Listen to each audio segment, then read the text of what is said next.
Oh, just for clarity's sake, let's flesh out exactly who you saw on that night. I've told you so many times, you'd think you'd know my story's not changing. You already changed your story, Stick Boy, and I'm sure it'll change some more. When there's one lie, there are usually many more behind it. Exactly right. That's why we have to keep after him. Yeah.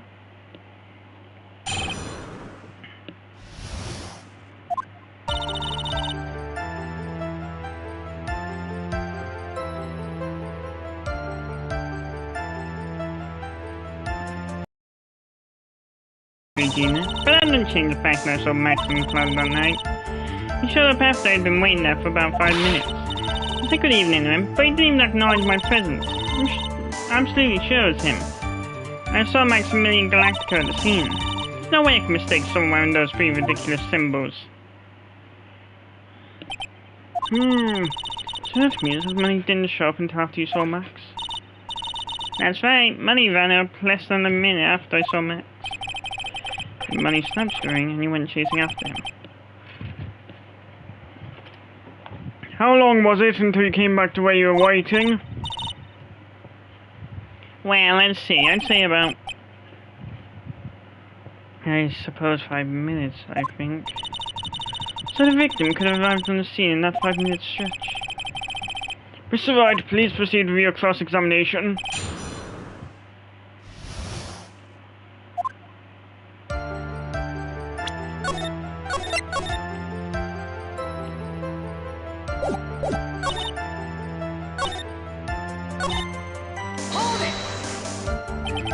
So you testified that you said good evening to Mike that night. You must enjoy asking incredibly obvious questions. You say good morning in the morning and good afternoon during the day, right? Come on, Ben, you got something to add? Let me guess, that's not it, Trilo. You say good evening at night. I'm sorry, Trilo. Mr. Quiz, I'd prefer if you kept your ventriloquist act outside the courtroom. Impossible. A performer lives and breathes these performances. You should know better. There's something wrong with this bit of testimony.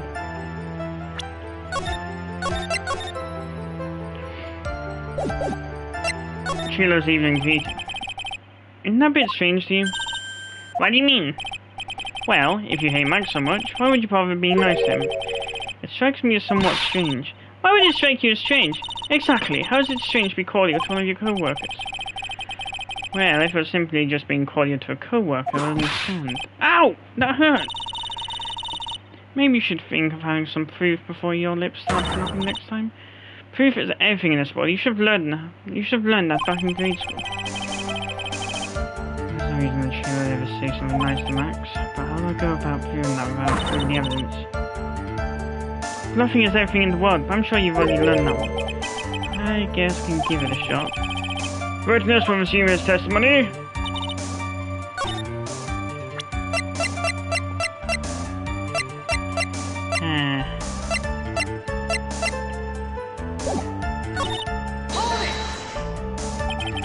You are 100% sure of what you just said? I told you already. Jeez, I'm 100% absolutely sure. There's no way that you could be any more confident than that, right?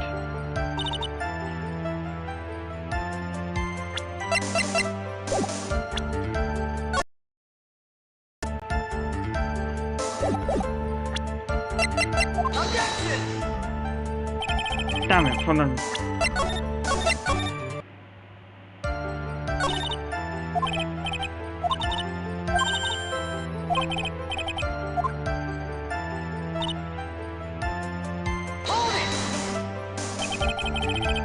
So you're only concerned with waiting for Regina that night. That means you probably wouldn't have noticed if someone else showed up. You should think about how many eyes I actually have. I've got 4, you know. 4. F-O-U-R. Counting Ben, of course. With that many eyes, you really think something would have slipped by me? 4 eyes is an awful lot of attention directed at one area, I suppose. Yikes. The judge is even more dangerous to our case than Trilo.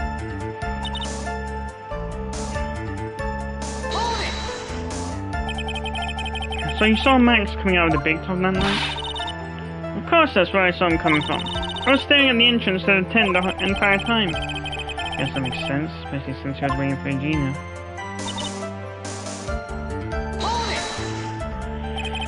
About what time would you say these events took place? You're one of those dumbest people on the planet if you can't figure it out yourself. You already know that practice finished promptly at 10 p.m. And you already know that I went to the lodging house right after practice. You don't need to be a brain surgeon to know what time it was when I saw him. Well, this is the moment of judgment. You can tell because it's using Allegro instead of Moderato. Just add 10 more minutes. I'm sure you can do that. And what time is it? Indeed, what time was it? Ow! I'm not good at... It was 10:10 p.m. Ah, yes, that sounds about right. Max on the scene.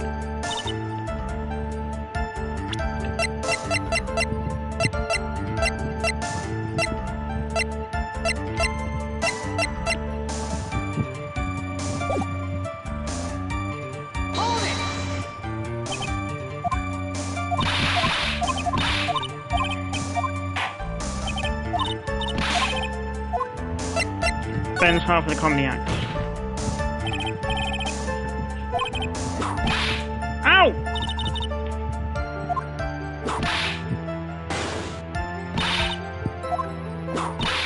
Ow!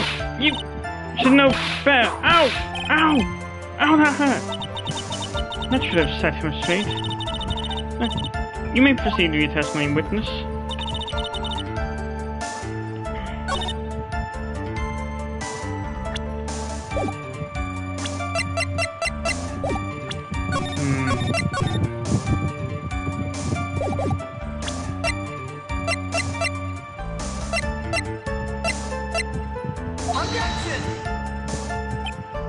Nope.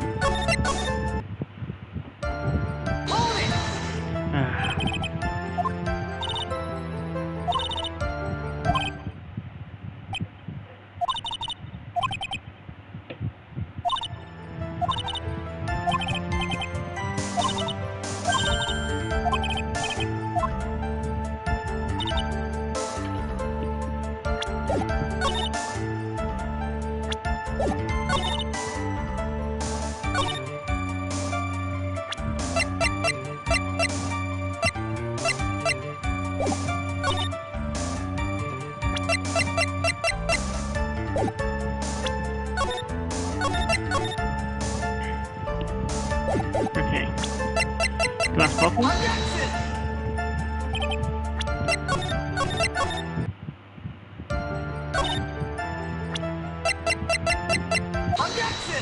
Ah, here it is. I knew that would come in somewhere. Trilo, is it not true that you had a fight with Max on the day of the murder? A fight? A fight over Regina, to be exact. It wasn't that big of a deal. It was just an argument, a disagreement at most. A disagreement usually doesn't end with someone getting clogged in the head. Ah! That morning, Ben got clobbered over the head by Max, didn't he? What? Is that an admission of assault and battery? Oh! Before we handle that, we should wrap up the defendant's murder charge first. The truth is that on the day of the crime, the defendant and witness had a huge fight. There's absolutely no way they would have suddenly become cordial that evening. Moreover, just consider the personality of the witness on the stand. There is no way a puppet this lewd would just up and say good evening to his rival. Objection!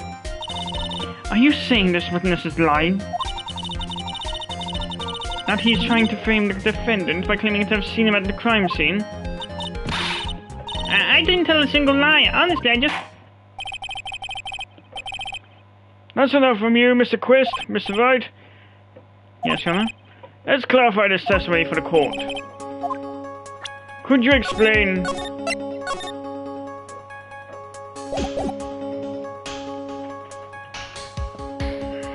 your theory about who the witness actually saw that night? Of course, the witness didn't see someone that night. I see. Who do you think you are to just up and decide what it is I saw that night?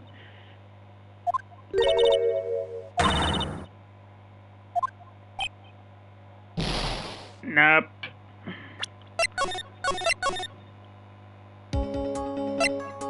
You saw a different person. It is my belief that the witness did indeed see someone that night. It was just someone else. That's who he said good evening to. What kind of theory is that? The correct one. Furthermore, I don't believe the person the witness saw was Max at all. What? If you truly met Max that night, there would have been no greeting at all. Which means there's only one proper answer. The person the witness saw that night was not Maximilian Galactica. That is why Trilo made the effort to greet whoever it was they saw that evening. Or, good evening, as he put it. What in the world? You... Would the defense kindly explain who it was Trilo saw that evening, then?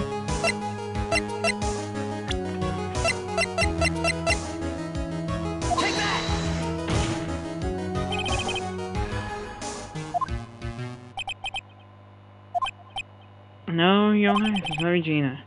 If it was Regina, Trilo would have given her the engagement ring as a friend. Oh, yeah, I suppose you've got a point there.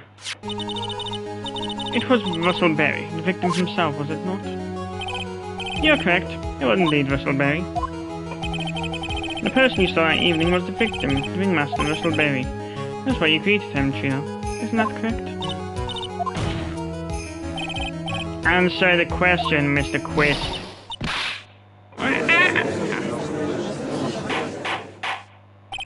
Order! Order! How do you respond to this? Wait a second. Well, at first I thought it was the old man. But once I got a better look at him, it was obviously Maximilian Galactica.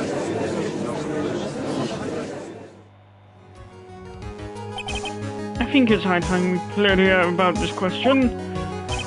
God, my voice merged a minute now. Mr. Quist obviously witnessed a single person in the area of the plaza that evening. The problem is identifying exactly who that person was. Was it Maximilian Galactica, or was it the ringmaster, one Mr. Russell Berry? The prosecution argues that it was the defendant and the witness saw that night. The witness has clearly stated that he saw the defendant's three symbols. Three symbols? Yes, we know. Silk hat, cloak, and white coat. A silk hat and a cloak. Anyone could wear them. They even look good on me. What was that? Well, the witness has endlessly repeated that he saw Max's three symbols. However, how do we really know it was Maximilian Galactica? Could have been someone else dressed up as him. Possibly even Russell Berry. What? Miss Von Karma? You have clear evidence that the person the witness saw was the defendant. If that's the case, then it's impossible for me to make a judgment at this point. Yes, I think we finally won a point in this one. That is very unfortunate. What do you mean by that? You merely established one thing from this witness. You established that this witness saw one person in the plaza that night. I applaud you on your effort, But who that person was can only be answered by the next witness.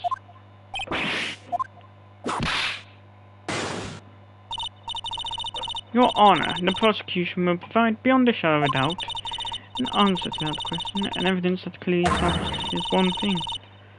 That there is no one other than Maximilian Galactica responsible for this crime. Very well, the court will take a 10-minute recess. Yeah. To be continued.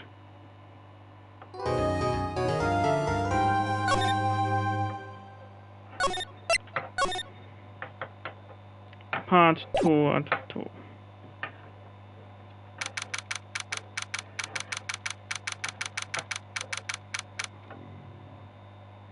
December 29, 11:54 a.m.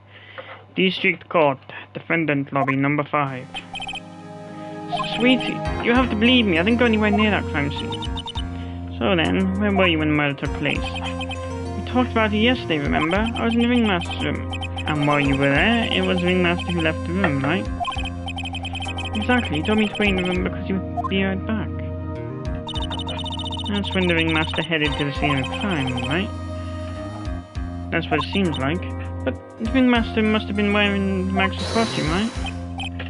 Oh, sweetie, I just remembered. I went straight to the ringmaster's room still dressed in my stage clothes. When I got there, I went ahead and took the costume off. Which means... It means that the Ringmaster could have taken his costume and went out looking like Max. Fabulous. That's a fabulously possible possibility. Well done, Nick. However, sweetie, why would the Ringmaster want to dress up like me? Isn't that a bit strange? If you think about it, all they found at the crime scene was my silk hat. What about my cloak? Wouldn't that double?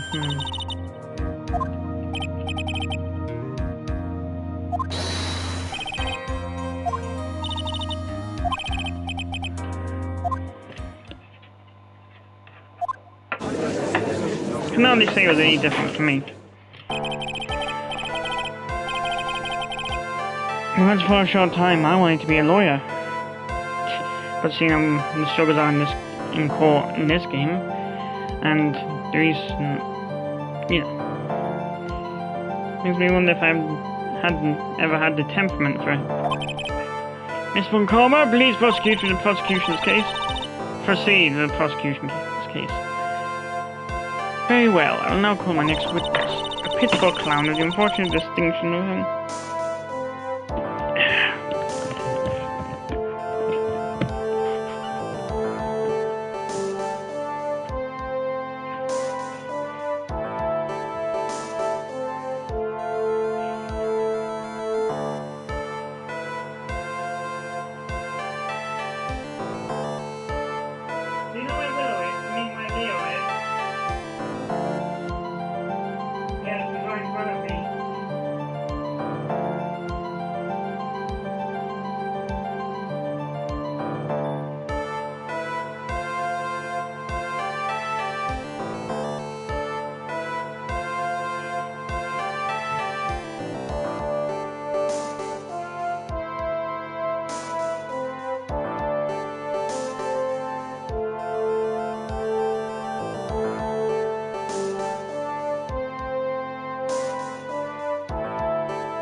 Why did you just call me a painful clown?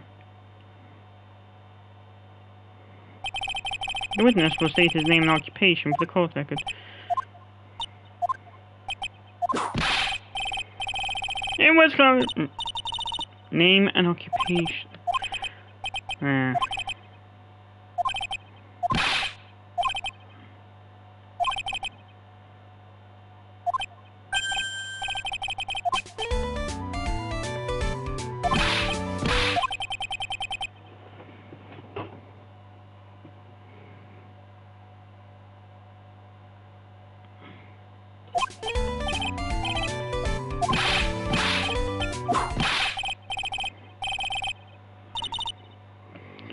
Your name? Lawrence Curls, professional funny man, also known as Mo the Clown. You witnessed the scene at around 10:15 PM the day of the murder, correct?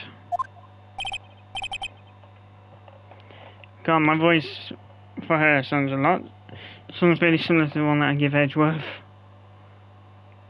Yes it is. Very well, Mr. Curls, will you please testify to what you saw that evening? A rabbi preached in the Rastafarian. Without the humor, please. Okay. Aw, poor Mo can't be his normal stoogy self in court.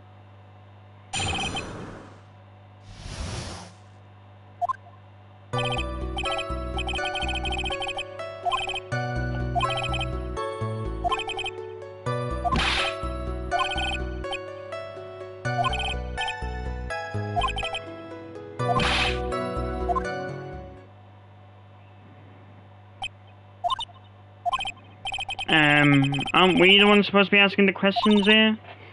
Witness. Huh? We will listen to your call for help after the court proceedings are over. Thus, please stick to the facts of this case. Really? You'll hear me out? Well, I'll make sure that one of my staff will be your street man later. Thank you, I can't wait. Poor Gumshoe. Now that that's settled, shall we begin once again with the testimony? Of course we can. I'll talk for as long as you want. Let's try again. Not a murder. After practice was over, I went straight back to my room. You have no idea how tired I was that night. I was pooped. I thought I'd go straight to sleep, but before I did, I glanced out the window. That's when I saw two silhouettes. They were a bit far away, though. It was the ringmaster, and he was with Max, who was wearing his cloak. I kept watching them, and all of a sudden, Max clunked the ringmaster over the head. That's very interesting. If this eyewitness account is to be believed, I have enough to pass judgment right now. Of course you can. There is no way that this account can be criticized. However, the witness is a bit, how you say, off-kilter. It's off-filter. Almost like he has some sort of atmosphere of guilt surrounding him. That must be because of my insincere smile. Mr. Wright, please begin the defense's cross-examination. Yes, Your Honor. Nick, you've got to find some kind of contradiction in his testimony. I know that. Mr. Wright, Your Honor? I'm afraid that if you push this witness too far, it would bring disaster upon this court. No, so sincerely.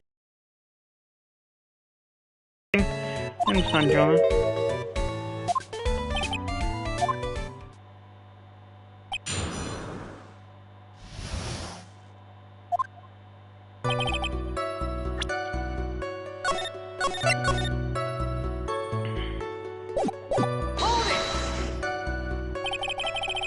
You say that practice wrapped up around 10 PM, correct? See, that's the thing. How exactly am I supposed to make a joke about 10 PM? That's not. What do you mean that's not? Don't take the clown off and him clowning around. Come on, Nick, just listen to the joke. There are 3 reasons why I don't want to. 1, I probably won't laugh. 2, I'll get hit with a penalty. 3, I'll get whipped. Let the witness just proceed with his factual testimony. You're so boring. You were pooped that night. Yes, I was very, very tired. Not to mention I had some bad Mexican food. What?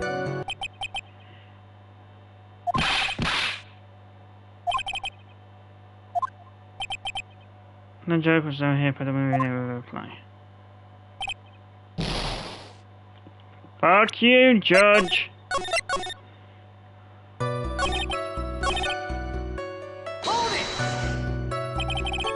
You just happened to glance out the window. You could say that. You could also say peeked, stared, glimpsed, peeped, eyeballed. Mr. Curls! Oh, I guess synonyms aren't allowed either. What should I do? I wonder if I should press some further in this issue.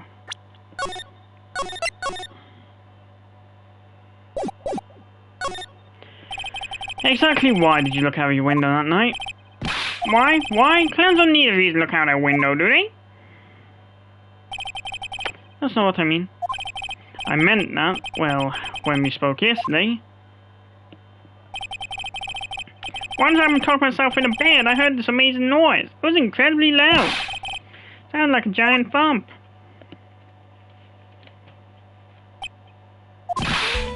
Oh yeah, I forgot about that. You forgot?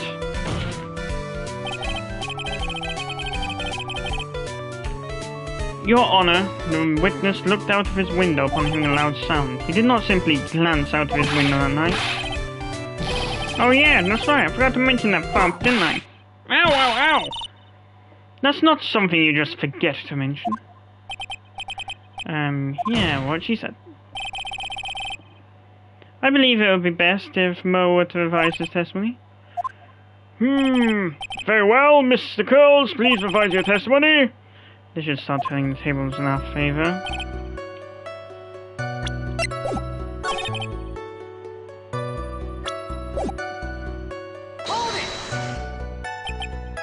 Far away, you say? If you had to say exactly. How far away were I?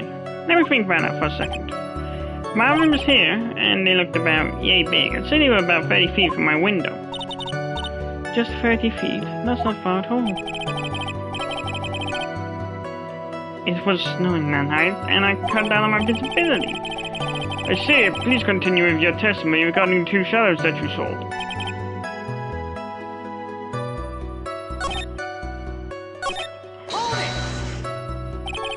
You say you clearly saw this, even though you were, by your own admission, far away. That's right, I'd been thinking about it over and over since that night. Things didn't really make sense until I spoke with the prosecutor, Miss Von Karma. But now, I am 100% certain that it was Max and the Ringmaster that I saw that night.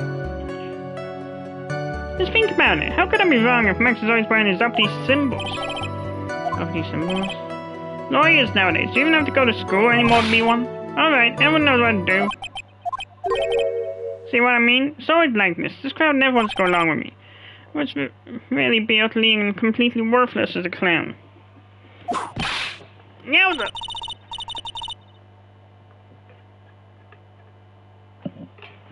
Enough foolishness. Get back on track. Will the witness please testify as to what he saw and only what he saw?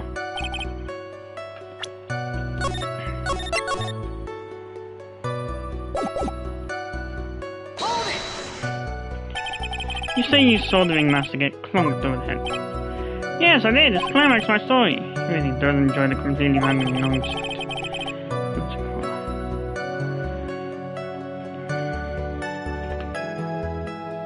What are you saying the victim was struck with? You mean the weapon? I have no idea. A weapon wasn't found on the murder scene, right? That's not what I meant. You did say you saw everything. You did say you did see everything, didn't you?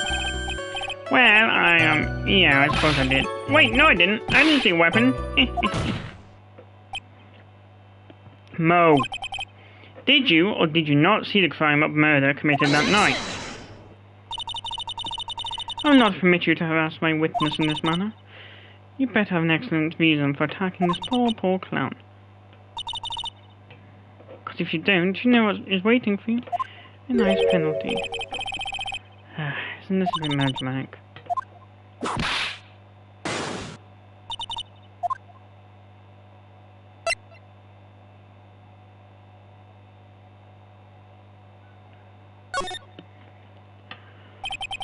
I've got a great reason to make my claim. And I suppose you will be telling us all that great reason? Of course I will, the reason is the witness's very own testimony. What is the meaning of that, Mr. Wright? Mo said that he heard a sound like a thump of someone getting hit. He did say that. However, Mo just stated the following under oath. I kept watching him when all of a sudden, Max clonked the Ringmaster over the head. If Mo is to be believed when he says he looked down the window upon hearing a sound, there was no way that he could have seen Max clonk anyone.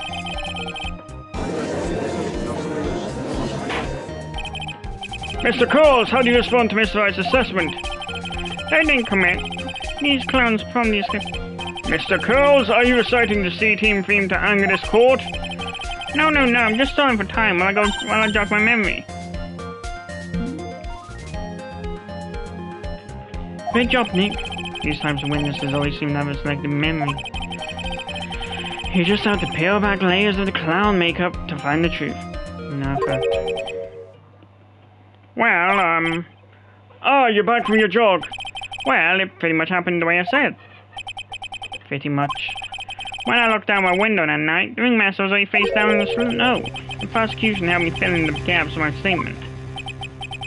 Von Karma! Tampering with witnesses again? So now you are saying that you did not see the defendant clonk the Ringmaster? Well, yes, it's that exact behavior which caused your father to go into court, Von Karma. When I looked out my window, the Ringmaster already checked out. Checked out? Mr. Coles! Your Honor? You did not witness the actual crime, however you still say you saw the criminal, correct? Yes, exactly. The Ringmaster was slumped over and I saw someone's silhouette next to him. Very well, then please testify to this silhouette you saw. I expect the truth. And if I even catch a hint of a joke from you, I will put you in a holding cell until you learn court etiquette. Got it? Got it.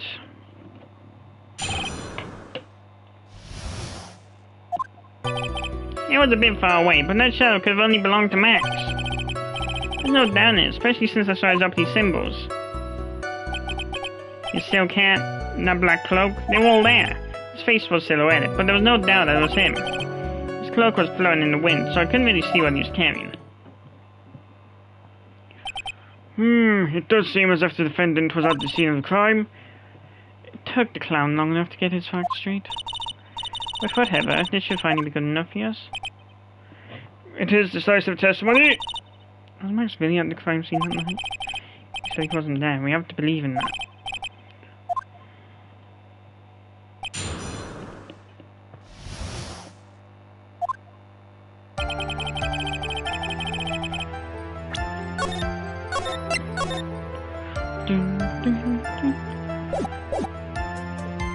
I like Brogan.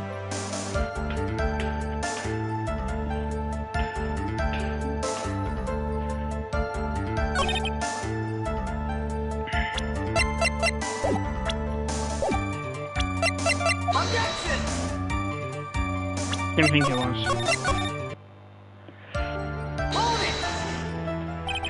Don't you think that you are going a little overboard with how explicit you're being? That shadow belonged to Max is an awfully firm statement, don't you think? What are you getting at? I'm just saying that one of your fellow performers' life is online here. Are you truly 100% absolutely certain that it was Max? I'm not the kind of person who would lie about something as serious as this. So I saw was Max, I'm convinced of that. It doesn't seem like he's jumping to any conclusions this time. Let's go over this again then. What makes you so sure you saw Max that night?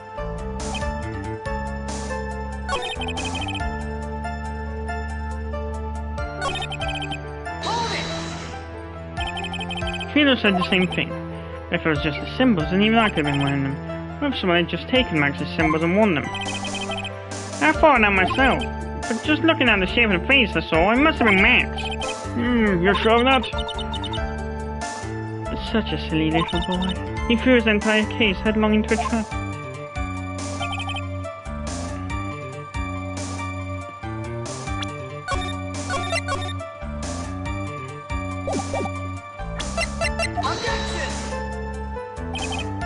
Damn it, maybe not.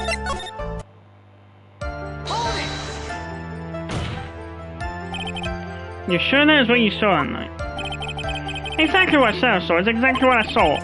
I got eyes like a hawk. Some birds have terrible night vision.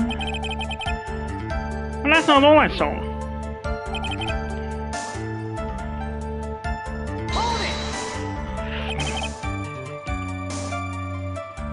You were able to see that kind of detail from your window. There was a light near the scene of the crime. Anyone with decent eyesight should have been able to see that much. Out of curiosity, Mo, what is your eyesight like? I can see like a hawk on my left eye and an eagle on my right. Our records say his eyesight is perfect 2020.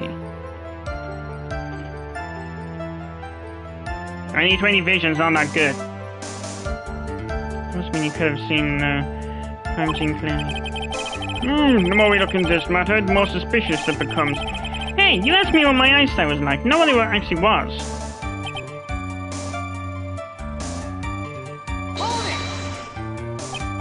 So, you didn't actually see what the criminal was holding. That's correct. I've been curious to know what caused that little noise. Must have been something incredibly hard. Too bad they haven't found the murder weapon, no, for sure. The claim it was a blunt object. At least it says so in the autopsy report.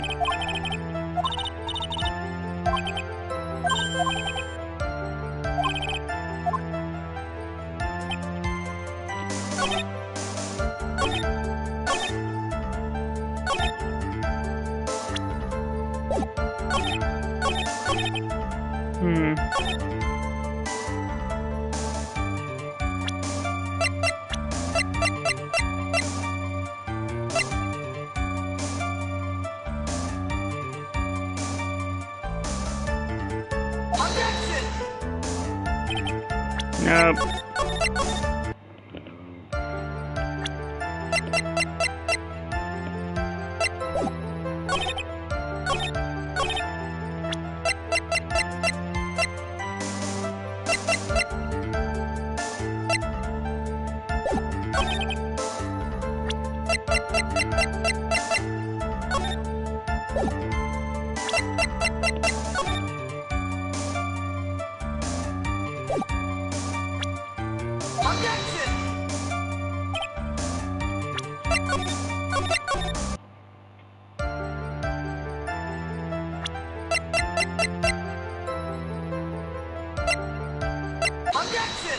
Here we go. You say you saw all of Max's uppity symbols? I suppose so. They're so kind of cloak, right? Well, everyone knows that Maximilian has 3 uppity symbols. 3 symbols?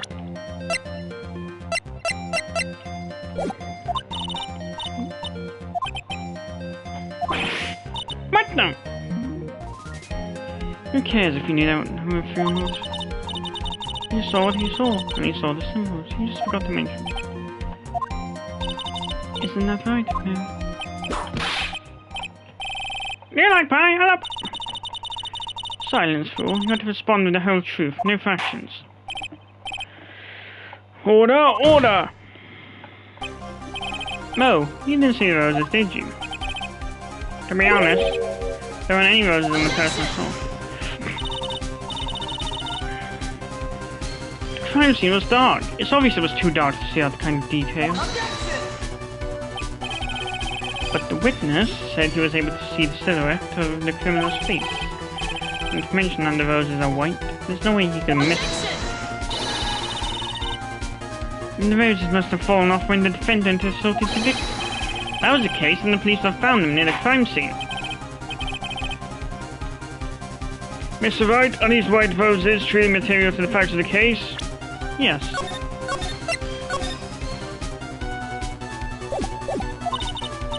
Clearly not, he's just toying with this court. I got on the ropes now. These seemingly insignificant facts have never failed to lead me to the truth yet. Someone is toying with the court, but it's not me. Your Honor, do you recall Trilo's testimony? There's no way I can mistake some... when those being ridiculous symbols. How can you mistake someone that crazy get-up and his nose stuck up so high? How could you mistake someone wearing such a snobby 3-piece get-up?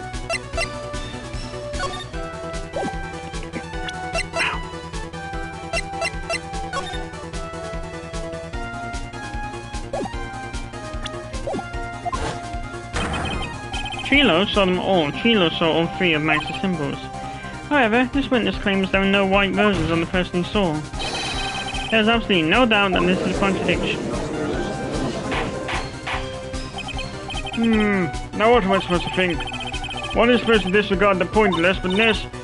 Judge, forget the roses. Think about his other testimony. The witness has stated without a doubt that he saw Maximilian Galactica. Nothing else matters. Let's have this case now. Your Honor, it may be trivial, but it does cast doubt on the prosecution's case. Frankly, I have my doubts about this witness. Seems that unlike wine, the witness has not grown more mature of age. I'm not mature? I've come to a conclusion. I'm 99% certain that this witness saw the defendant. However, my remaining 1% of doubt is quite reasonable, which means that for my peace of mind, I'm going to request a bit more testimony.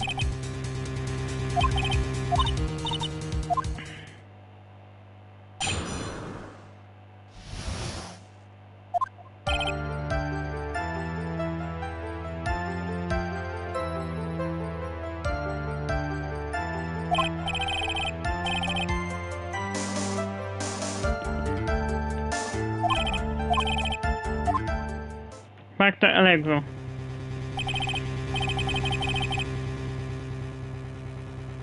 Wait, is that high notes? And moderato is middle.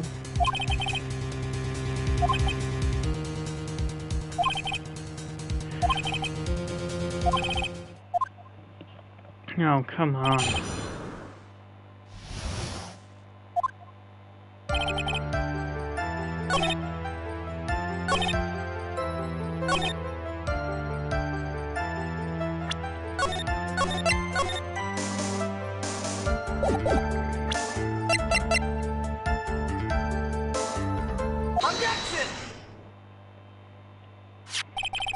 This wouldn't happen to be the silk hat you saw that night, would it? Yep, that's it. That's the hat he was wearing that night. No question in your mind? Exactly how would one mistake a thing like that? I see. Is there some sort of problem, Mr. Wright? Here's one comma. Where exactly was the silk hat found? Must you always ask these questions? It was found at the crime scene. Crime scene? That means... Try to give a bit of a different accent. The silk hat fell off at the crime scene. However, the witness clearly testified to the contrary. The witness stated that he was wearing it the entire time that he was on the scene. No, that's not true! Order, order, order! Mr. Curls! Yes, Your Honor? What is the meaning of all of this? You're old enough to know better than to behave like this in court. Hey, that's just not right. That's so harsh.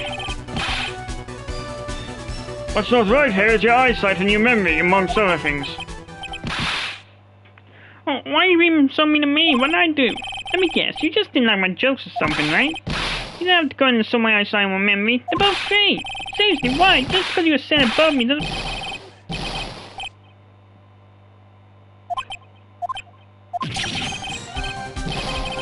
Enough of these childish outbursts, Mr. Curls. Who do you think you are?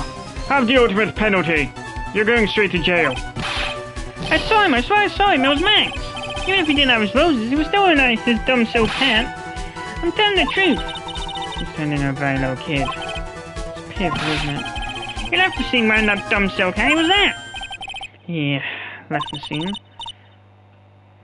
What's right, Nick? Something I've been mulling over for a while now. Mo, what do you want? You just said that he left the scene. Exactly how did the murderer leave the scene of the scene of the crime? What? He went. What do you mean? How did he leave the scene? You can't ask me that. Mr. Phoenix Wright is badgering the witness, Your Honor.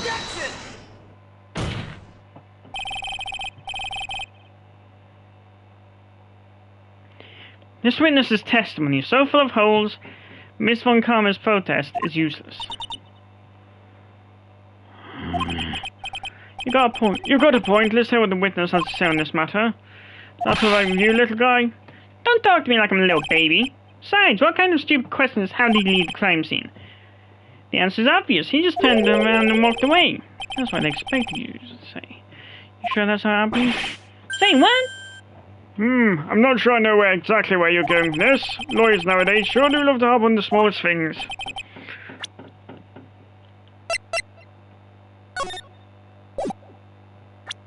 Take that! Look at this picture.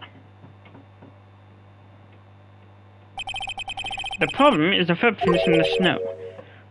Footprints? In this photo, we can clearly see the footprints of the victim. However, where are the criminal's footprints? They aren't there.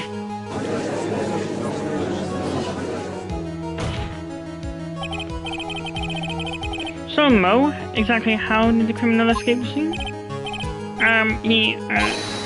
Your Honor, this witness has proven that his testimony is completely unreliable. I move to strike all of this witness' testimony from the court record.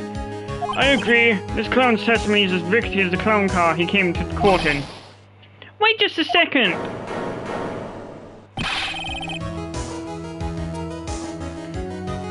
You guys can't just ignore anything I've said. Fine, I'll tell you the truth this time.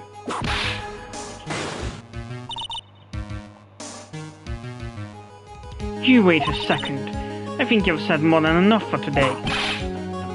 That didn't hurt. I'm sick and tired of listening to you anyways. I'll give you the real this time, I swear.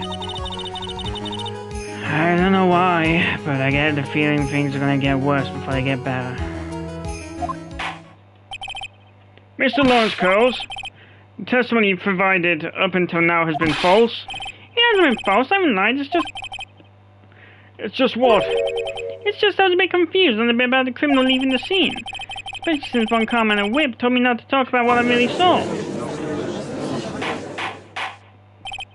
Order! I will have order! Franziska von Karma, how could you?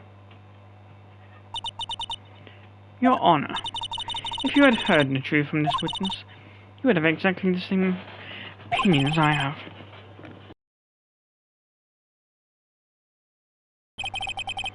That's enough out of you. I'm going to listen to what he has to say. Now then, let's hear the truth about what you say you saw, Mr. Curls.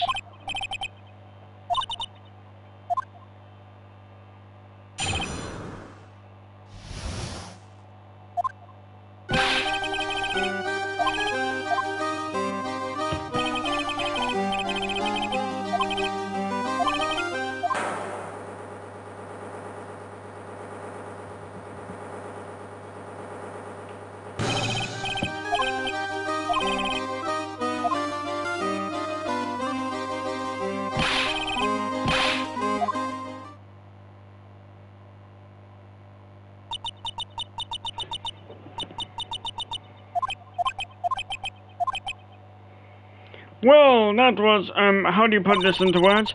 Maximilian Galactica is a world-class magician. But to leave the scene of crime by flying, there's no way that actually happened. You're right.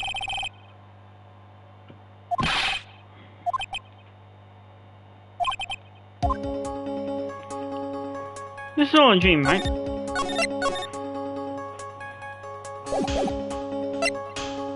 You're telling the truth. What you just said was so strange, I don't think you would have made that up. Which means that he is telling the truth? That's what I think. Nick, wait. That means that Max actually used magic. Yikes, you're right. Ow! Only a foolish-looking fool could be fooled by such a foolish dream. Don't be ridiculous, magic does not exist.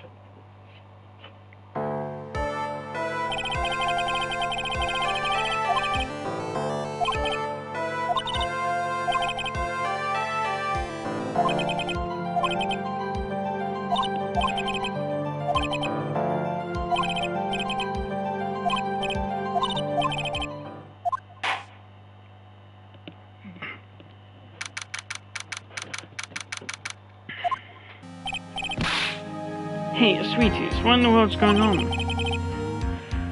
That's what I want to know. You say the criminal flew off into the air and disappeared. Max, I can't believe I'm asking this, but you didn't fly out night, did you? I know you didn't mean to ask me such a fabulously stupid question. I can't fly whenever I please. It's not that easy.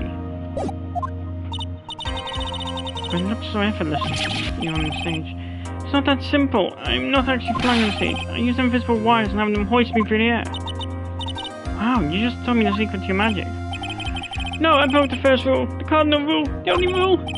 I'm sorry, Max. I made you vex the magician's creed to never reveal the secret to their tricks. Nick, what do we do now? What we can do now is hope we find the flying criminal in court tomorrow.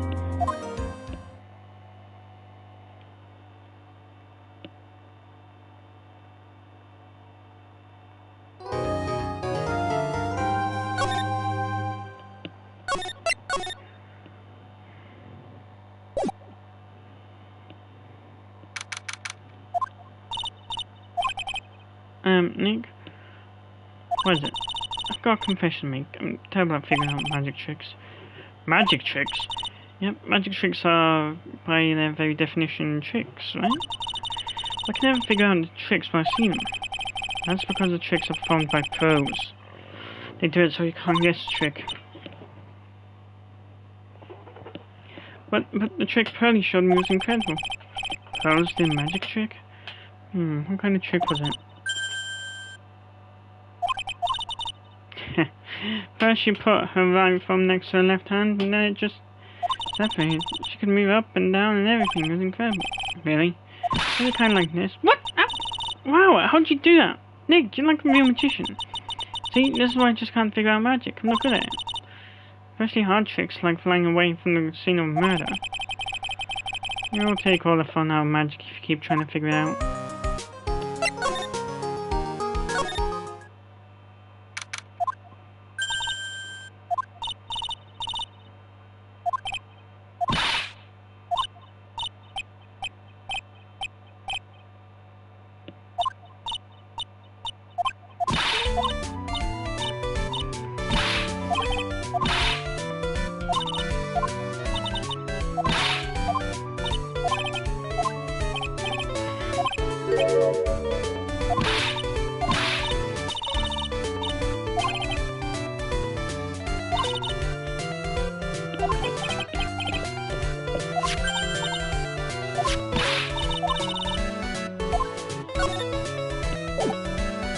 Talk.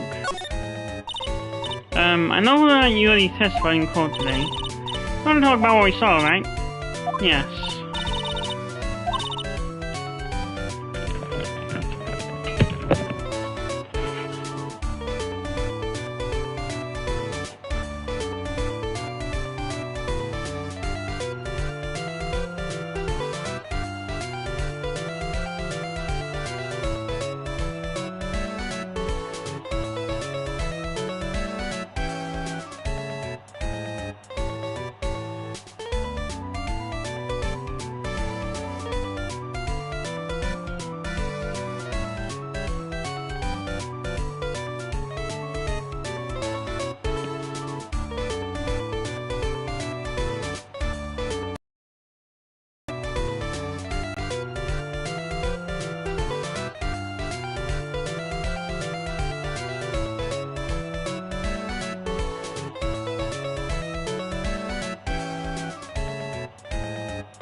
Huh? Oh yeah, that's right. But then we sat alone, we didn't get a reply.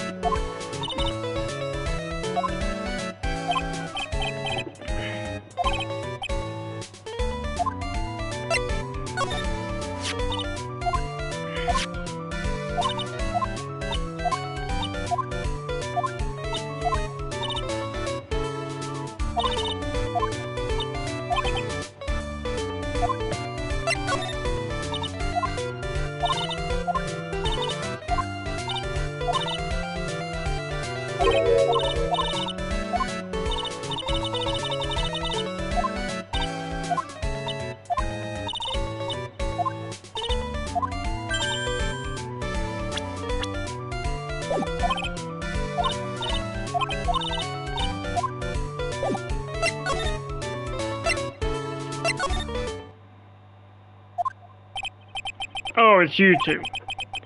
You look like you just got hit by a truck. Shouldn't you get some rest?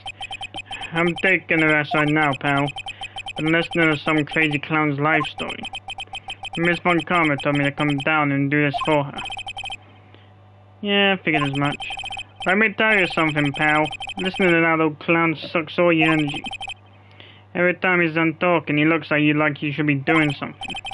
I think he's waiting for you to laugh at his jokes. I know that, pal. Do you have any idea how much your face hurts if you fake laughing that much? And Jessica really set you up bad this time, didn't she? You ask me, she should be listening more herself. No way, pal. You're not gonna get me to back by a woman with a whip. No way. Why are you defending her? Prosecutor Von Karma's always got eyes on us. And every time you definitely don't want her to show up, poof, there she is. Don't show up. Don't show up. Don't show up. Don't show up. Don't show up. Looks like she's wound up pretty tight. She's directly above us as we oh wait. She's directly above us as we speak. Huh? How is that possible? According to the clown, the culprit jumped from here and disappeared in the sky. That's what happened the minute the killer passed right by this window, pal. Oh, I see. Who lives in that room? Behind the window now? The acrobat's got his room up on the 3rd floor, it seems. Pretty soon, Miss Von Karma's gonna start an investigation there. So don't get any ideas of going up to the acrobat's room. Got it, pal? Francesca Von Karma? Once she's done with her investigation, I think I'll go up there and check it out.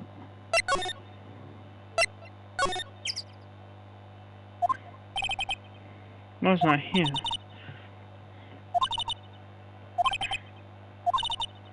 That's what he was thinking of me. He must really love his work. Wait.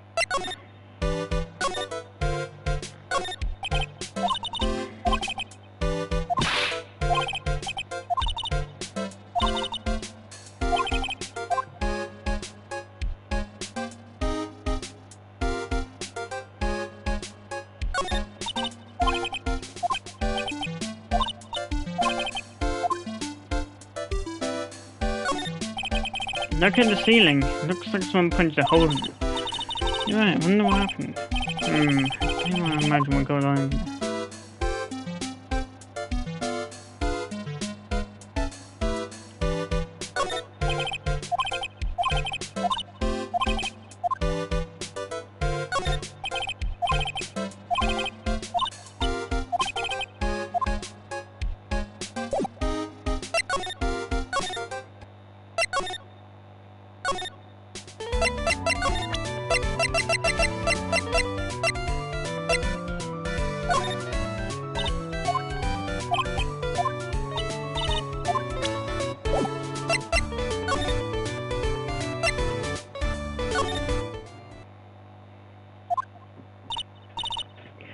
Where's Ishina? I don't know. If she's with that tiger, I'm gonna find out. Let's hope we can get out of here. Nick, you're kind of a chicken, aren't you? No. I'm just allergic to wild tigers. Hey! Don't disrespect the tiger. Ah, right. Welcome to wonderful, the fabulous cafeteria. Yeah, excuse me, I'm a bit rude. Alright, you know what time it is, riddle time.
I'm not sure if I can explain all that well just yet.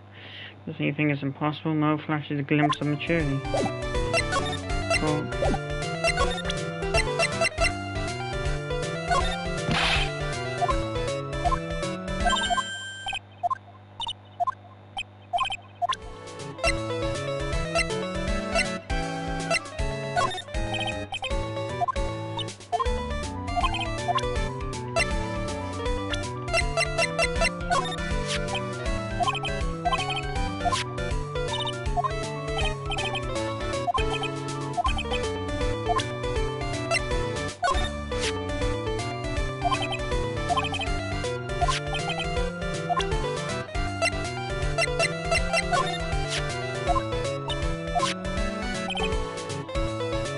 Whenever I see my own nose, I'm reminded of my Italian heritage.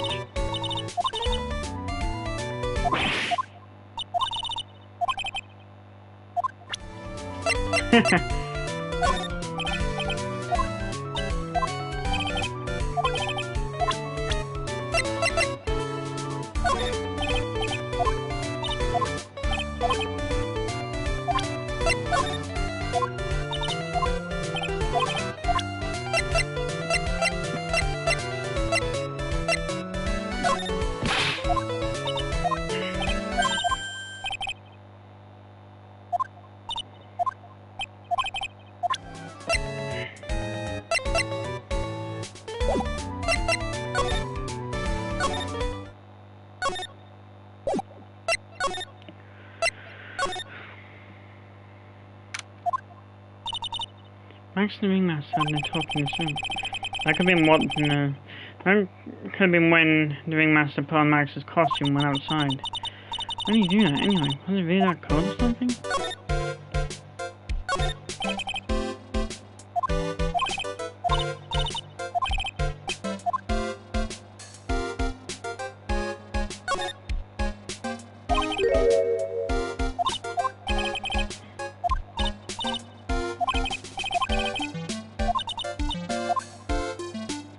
Really?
Well, it would surely be an unnecessary addition to your troubles with the law. That's what I was thinking, but the production staff is only working on the show. Don't get me out quick, I have no choice but to stage a real prison break. You seem awfully calm about that possibility. Talk. Neither were crime. You didn't happen to fly off in the sky, did you? Here's how everything went down, sweetie. At the time of the murder, I was sitting in the Ringmaster's room. Not to mention... flying off into the sky is not just something I can do at will. I don't care what the stoogie clown says. It wasn't me. Max! Ah, fuck! Max, do you mind teaching me the trick behind flying? You have to forgive me, sweetie. The difference between me and cheap imitation magicians is that I keep my mouth shut. Today's show.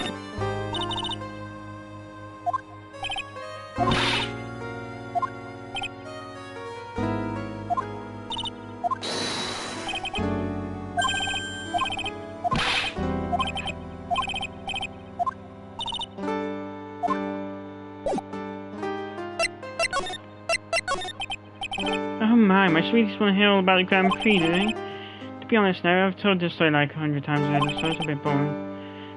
Sorry to make you tell it again. You must not have heard me. I'm really sick of telling the story. What can you do? I'm Maximilian Galactica. I suppose I can tell it again. Voila! Here, take a look at this. Just happen to have a picture from the Grand Prix with me.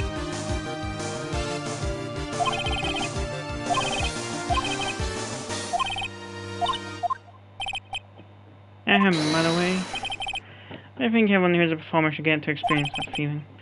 Just wish I could explain that to the other people in the circus.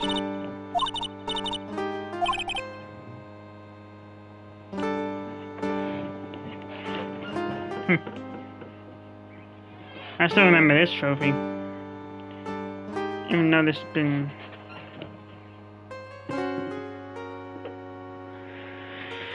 Even though that was back in my school days.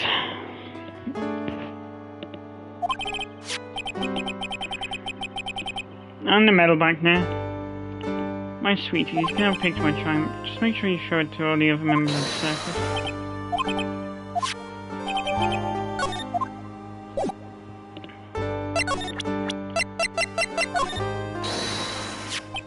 Ah, my sweetie pie princess. Oh wait, no, that's just...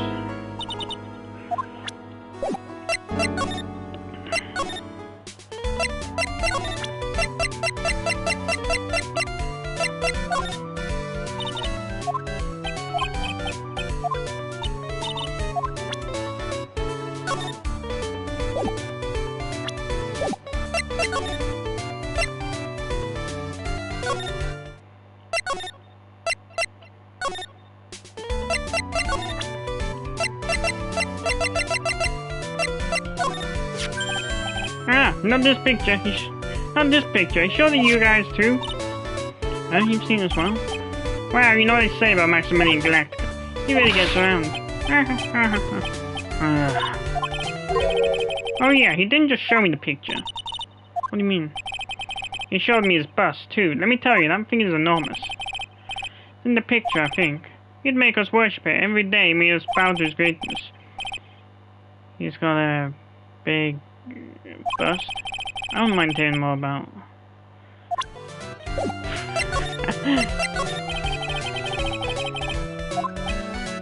There's nothing on it. Really? Oh yeah. Mother, I'd say about 5 days ago, all of a sudden the bus disappeared. Disappeared? If you want to see it, there's a phone, the bulletin board over there. Max just had to put a picture up. Hey, this thing's really cool. Nick, I want someone to make the bust of me. Sure, as long as I'm not paying for it. Aww. Is there anything else that's changed about this place? Nope, nothing changed that I can see.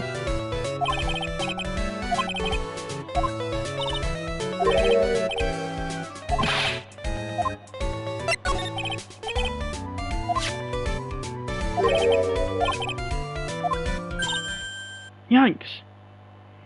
It says, to the murderer. Murderer?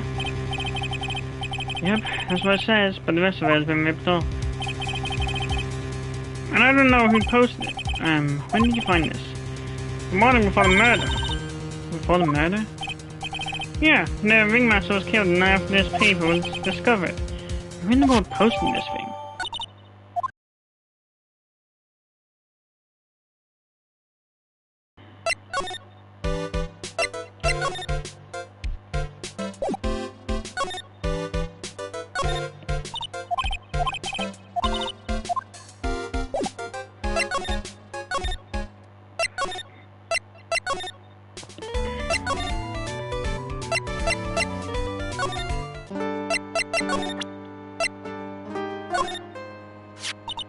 Do you know anything about this note? The morning of the murder. It was posted on the wall in the cafeteria. I do know about that note. When I read it, my heart suddenly skipped a beat. Your heart skipped a beat? While I was enjoying my morning tea, the ringmaster and company entered the room. Company? I guess it wasn't really company. It was just the ringmaster and my sweetie pie. When the ringmaster read the note, he turned an incredible bright red. All of a sudden, he tore off the wall and shoved it into the pocket of his tailcoat. Really? Out of curiosity, what in the world was written on that thing? Let's see. Oh, I don't want to steal more the fun from my sweeties. Go and find on your own.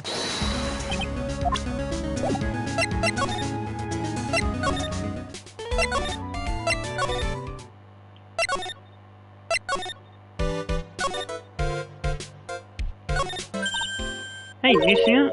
There's a scrap of paper shoved into the pocket of the tailcoat. You know, I've got a feeling I know what that is. I think that's the other half of the note that Mo gave us. And that's why we can check this thing out, Nick. I knew it. Fits perfectly with the other piece. What does it say? What does it say?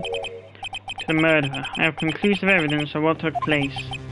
Meet me at 10 PM tonight at Lodging House Plaza. Tonight at 10 PM? That's when the murder took place. I need to find out who called out the ringmaster.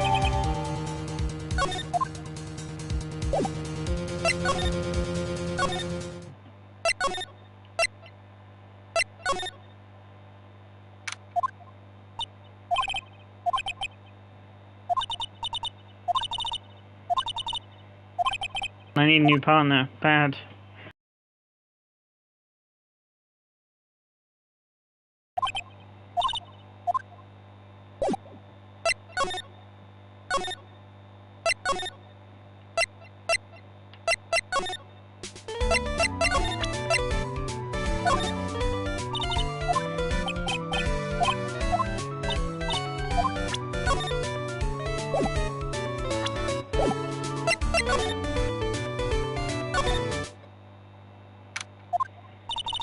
Hey, Detective Gumshoe. I'm sure you did a good job as usual.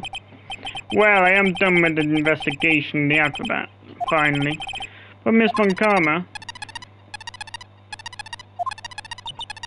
Nick, what is that? That beeping sound. It's Miss Von Karma. Huh? Every time I hear that sound, she's usually not very far behind. Some sort of page or something. If you don't mind, pal, I'm gonna go ahead and get out of here, quick. See ya, pal. I didn't know that Gumshoe could run that fast. So much would be in the flat foot. Never seen a grown man so afraid of a girl still in her teens. Ow! That's biting his lashes from a whip. Von Karma? He did appear. It was a real battle today in court, wasn't it, Mr. Phoenix Wright? Do you have to jump out and scare us like that? What can I do for you? Tomorrow will be the day. The day my dream finally comes true. You mean the story of my defeat at your hands making the national news? National news? You possess such a small sense of scale. The global news, Mr. Phoenix Wright. Your miserable plight will be known internationally. Everything's trying to be less than the points will win by just a smidge.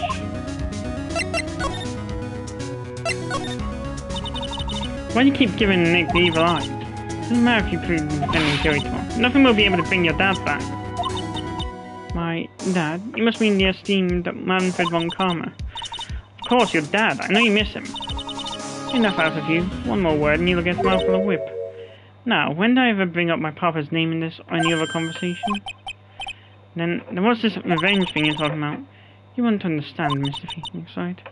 You have to see him again one more time. Him? I'm sure you know to whom I refer. Miles Edgeworth. What? Edgeworth? Mr. Edgeworth?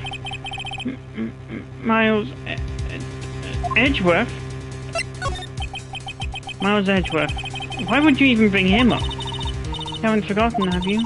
Do you know who it was that trained the gifted prosecutor, Miles Edgeworth?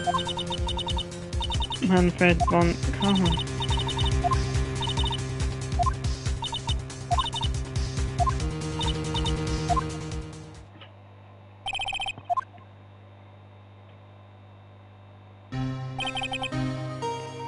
The man who inspired me to become an attorney.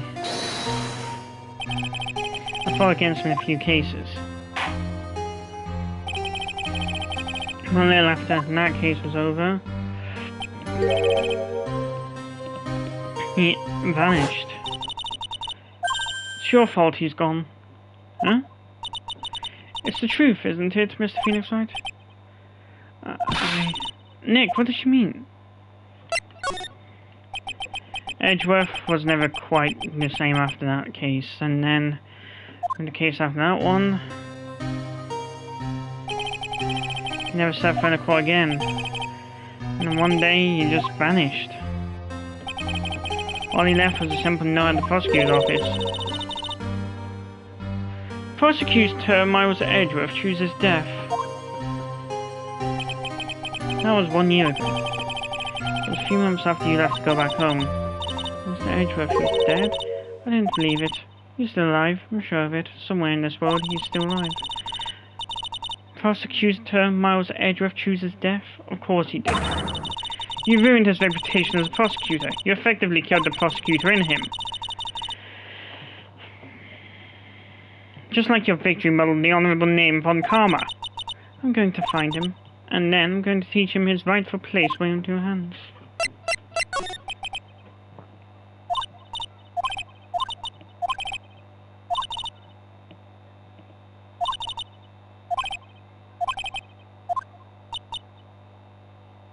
Nick, about Mr. Edgeworth. Maya, I told you this once. Tell me again. Don't bring up his name in front of me again, okay? Nick, Miss Von Karma? I don't know if you're God's gift to prosecute or not. I've had just about enough of you. Him too. When what happened? This dog is all bark and no bite. He's already been defeated. Regardless, I have nothing to inform you two of today.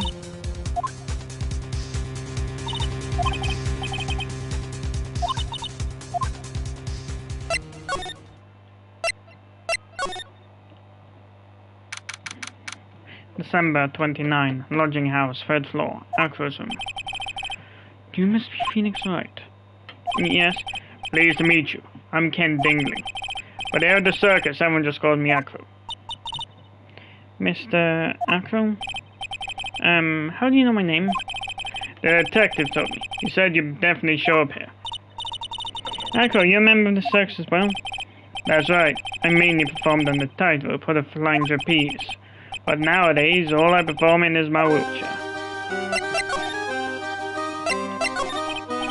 Akko, why did you join the circus? When I was a kid, my parents failed miserably at business.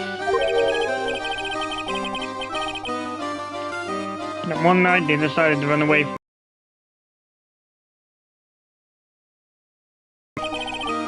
the only person who was willing to take my parents' place was the ringmaster. The ringmaster took such incredible care of me, he was truly a lifesaver. Seems like the ringmaster was truly a saint. It was. That's why I decided to do something very important. I decided I would devote my entire life to finding a way to repay him. And now, look how someone repaid him for the good in his life. Such a shame. Sometimes I think that he was almost too kind. Perhaps he was too kind to his performers. Perhaps he was too kind to his daughter. I wonder if he spoiled Regina. Regina's so cute, she's really a princess. Truly a princess. Are you sure that's a good thing? Do I detect a hint of a grudge against Regina? I'm sorry to ask, but why are you in the wheelchair? Those of my legs are badly damaged. And you can't walk now? Can't even stand now. And since I live on the third floor, I can't even leave this building by myself. That's awful. Next gonna happen during an acrobatic session, right?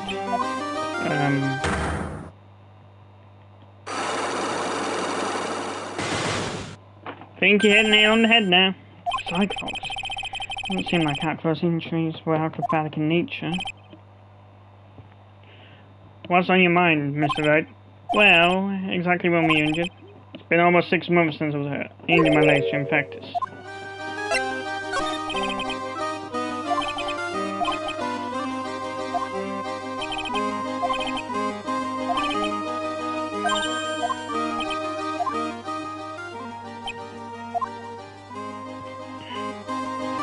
What do you witness? What did you see, Akko?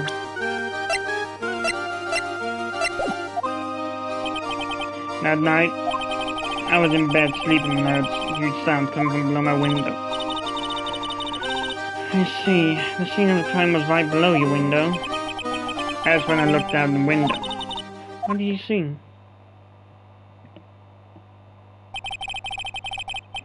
I was flying straight up into the air. He? Maximilian Galactica. What? That's what Floyd's saying. You're absolutely positive that was Max you saw flying? I'm absolutely sure. There's no doubt in my mind. Nick?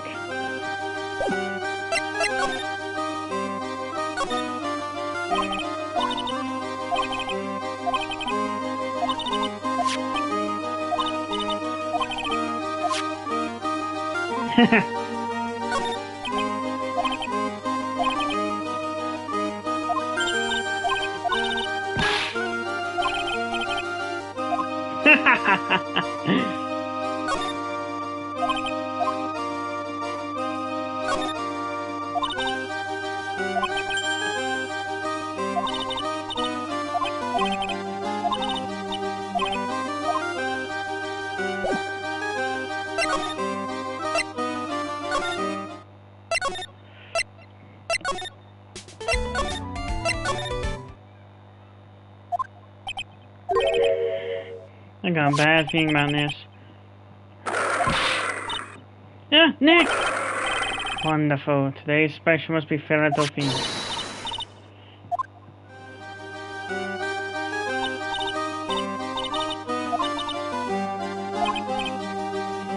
Mistake? Yeah, a little one. I was thinking of teaching my other playmate was out there in the lesson.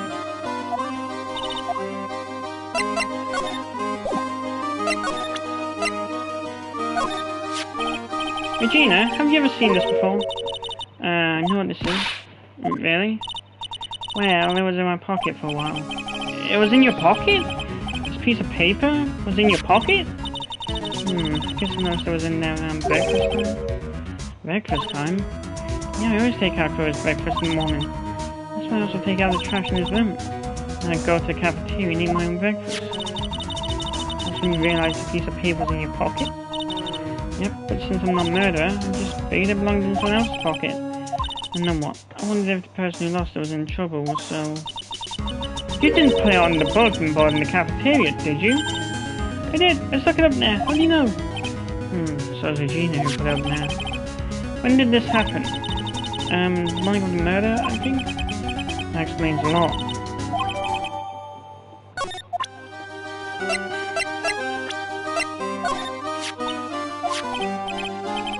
We just came back from the meeting room. I hope his legs get better soon. I was so incredible, especially in the trapeze. The trapeze is that enormous swing hanging off from the top of the vent, right? Yep, that's it. I really want to steam up there again. Aqua the acrobat. That's strange. Aqua doesn't seem to have very many nice things to say about Regina. Regina seems like Aqua just fine. It's a pity about what happened to the ringmaster. Dad? Everyone loved him, didn't they? He must have been a quiet man. He was. I loved my dad so much. I hate to say it, but she doesn't seem all that broken up about her father. That's why I feel so lonely. Now I won't be able to see him for a while. For a while? Yeah, when Leon died, I talked to my dad, and he told me that when someone dies, they just become a star in the heavens. A star? That means that my dad is looking down on me from the sky. That's why I love the night so much. I can see everyone who's gone. When someone dies, they just become a star in the heavens. That's kind of sweet. But I bet you there's no way that Maya believes that. What do you mean there's no way I believe that? You think that one day I'll be a star too? Of course! You really think so? Yeah, you will, I think. I've got a feeling that everyone is doing great up there in the sky.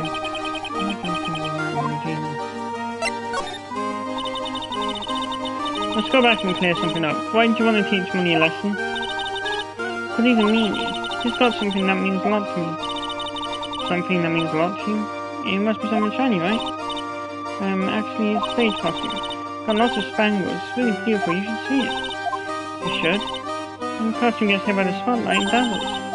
Hey, Mr. Turney. If you saw a monkey, get my costume back to me, wouldn't you? It's really important to me. But of course. Even all up to us. There's no turning down that request.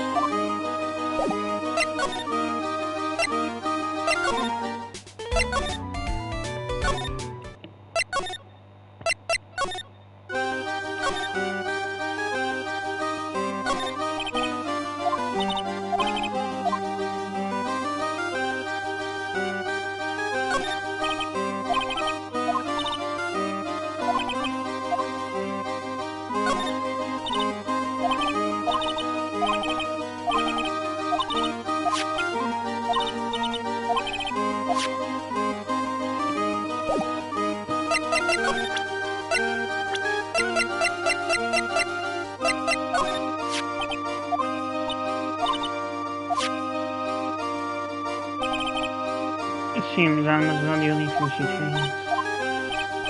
Max, the ringmaster, Ben. She's got them all under her thumb. What do you mean by that? Maybe I went a bit overboard. Just Regina's innocent. She was incredibly sheltered as a child. I'd say you've seen it that way. That's why she can be so cruel. What?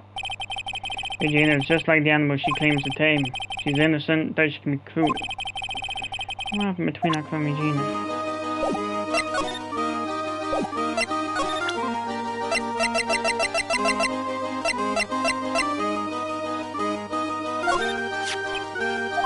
What's this? That's what we want to know. It was posted in the cafeteria the morning before the murder. In the cafeteria? What happened? He suddenly looks incredibly serious. It's got something to do with her, and you should go straight to the source. Huh? Hey Gina, ask her about it.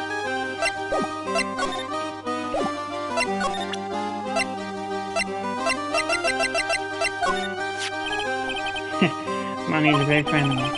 Some pile of treasure over there is his collection, huh? Yes, indeed. Money will bring anything back. Oh, that's so cute. Yeah, I'm not great with ladies.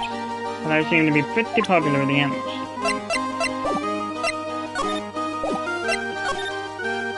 Yeah.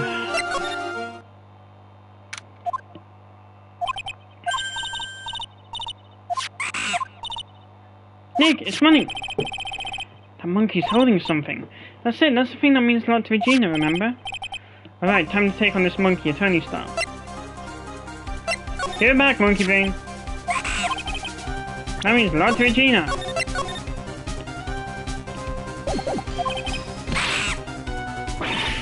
Yikes!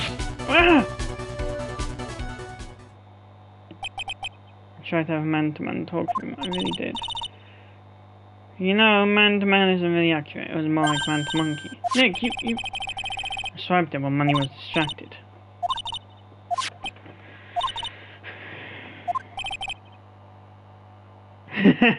Maybe then they'll take you in out of the circus and I can get some peace and quiet. What's the matter? Doesn't fit me all. Oh well, I guess it's time for you to lay off the burgers. Not to mention it doesn't look like something any girl I know would actually wear.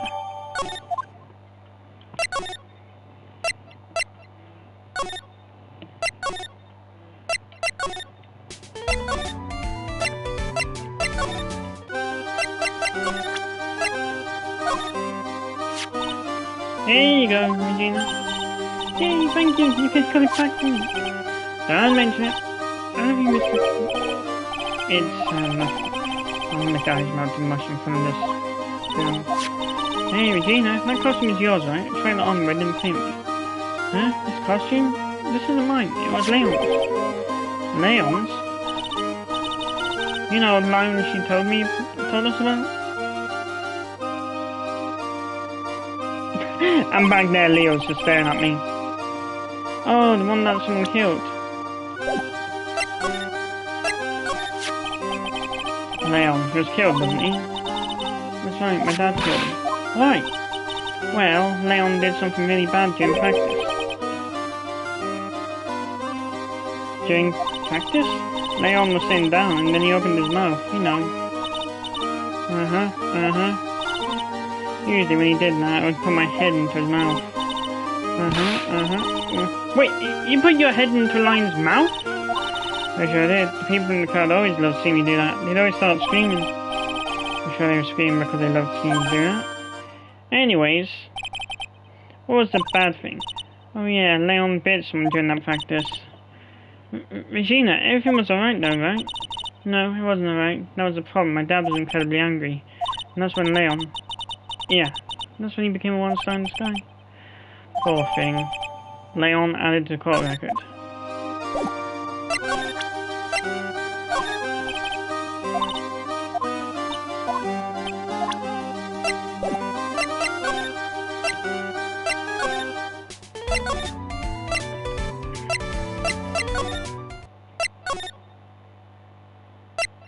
Oh, I know.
Leon.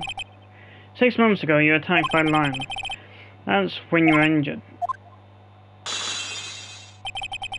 And I'm on the right track. I just need to keep going. You're saying that I was attacked by a lion? That's what I'm saying. Sorry, Mr. Rat, but I'm an acrobat. I'm an animal tamer. If a lion was coming at me, I'd be running for the exit. Okay, maybe attack is not the best word to be using. So let me rephrase that as battle lion.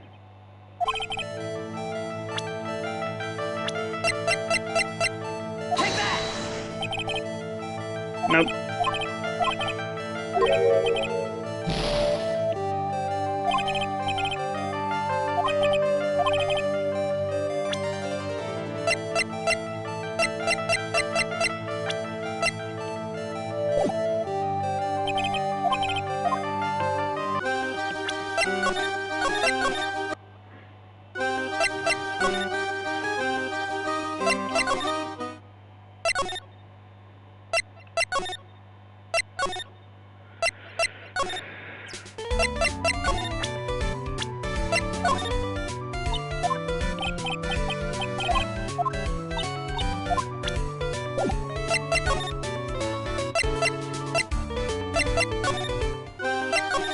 Big Cloud! This sounds fantastic, so we know it can't be Mo.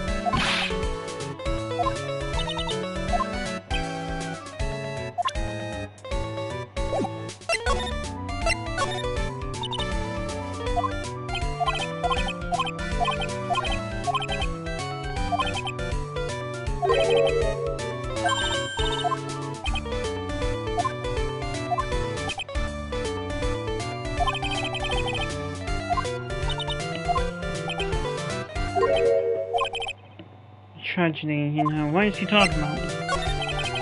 Over what tragedy? Huh? Don't worry about it, it's nothing at all. Cyclops inbound. You must mean the tragic death of the Ringmaster, right? Yes, that's it. You're right, girlie. Dang, correct the mundo. I mean, ding. Oh, I mean, no disrespect here, but are you lying to us? No, not at all. What makes you think that? Just the way you said, if everyone can go in tragedy, sounds a bit strange. Uh-huh.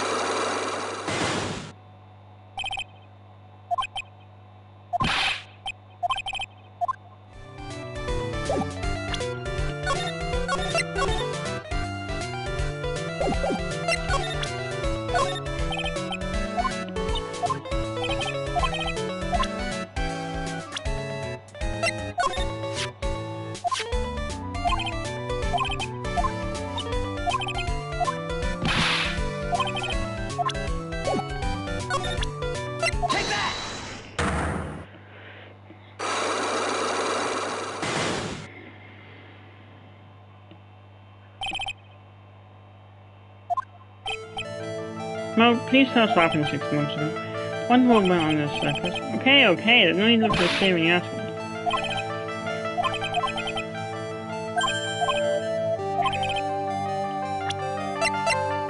Take that! I heard a little bit about it from Regina. Leon made a mistake during practice, right? How did you... I told him so many times, you shouldn't be doing such dangerous acts. Like putting her head inside Leon's mouth, huh? Yeah, but Regina believed in Leon.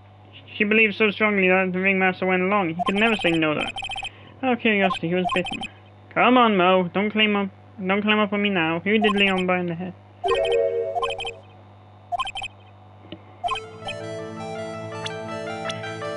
Take that! It must have been Axel, right? How'd you know? Don't worry about that, Mo. Getting to the bottom of this accident may help solve what happened to the Ringmaster. No, wait. I need to know the truth about what happened to Russ.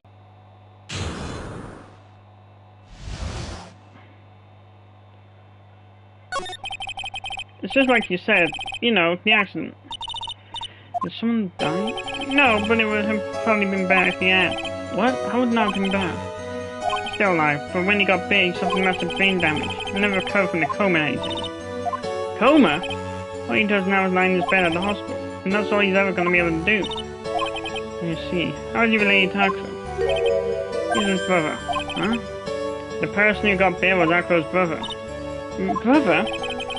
They were an acrobat team of brothers, Akro and Bat. Cute nicknames, I thought. Anyways, they were an incredible team, cut down together in that prime.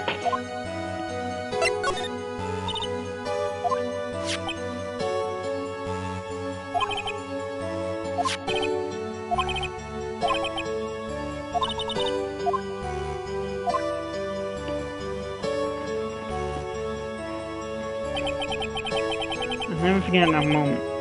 So strange, Leon had the weirdest look on his face. He was smiling. Hey, you mean Leon? Yes, Leon. When he bent down, he was smiling.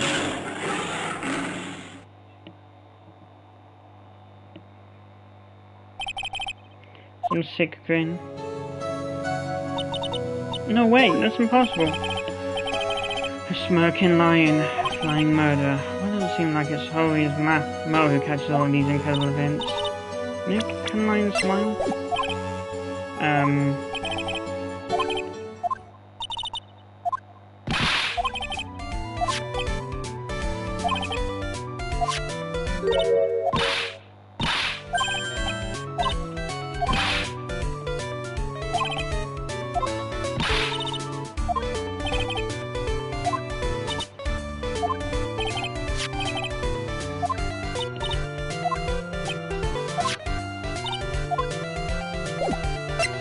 Move.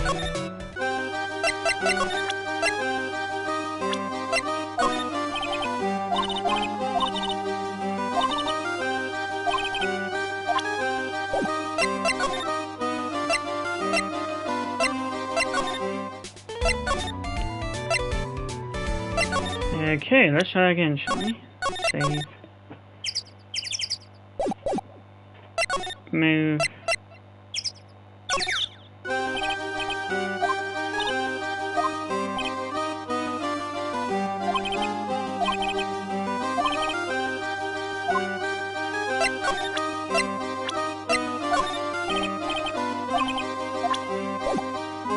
You don't have a clue. He's your brother.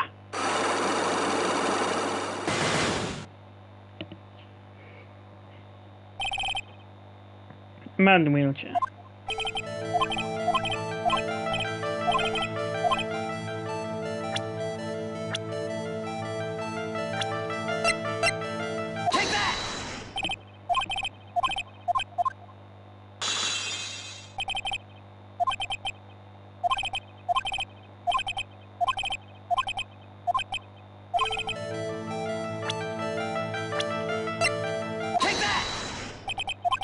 But it was a shame what happened to your brother 6 months ago. You tried to save him, didn't you? And that's how you got that terrible injury. Mo, he must have told you. Yes, we learned about that from Mo, but he didn't mention anything about you in regards to the accident. I suppose it was just a slip of tongue on his part. That's how I figured it out. A slip of the tongue.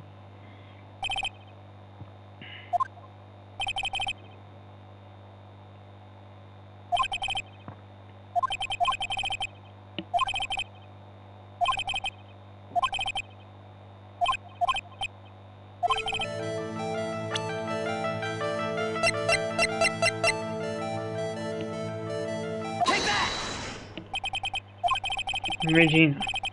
You always seem calm and collected until you start talking about her, saying things like she's cruel. Well done, Mr. Attorney. You got quite a set of eagle eyes. You know, her tiger tried to attack me. Oh wait, that was his Phoenix. The agent tried to attack you. Twice. It wasn't serious, I'm sure. You're not trying to insinuate that I believe you spurred on Leon to attack Belle, are you? Leon was never taught a command to attack people. Regina was incapable of doing anything like that. Besides, Regina had no reason to want to hurt my little brother. Regina and Bev were such good friends back then. But you still hate Regina. I got proof of it. What are you going on about? Don't maybe I overdid it again. But if I can hand over something over to her. Take that! This, where'd you get it? Regina posted it on the bulletin board in the cafeteria. Before that, it was in her pocket.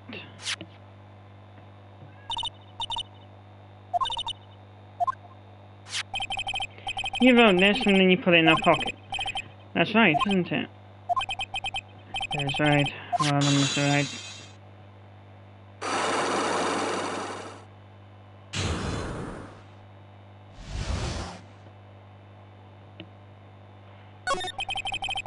My legs were injured by Leon 6 months ago.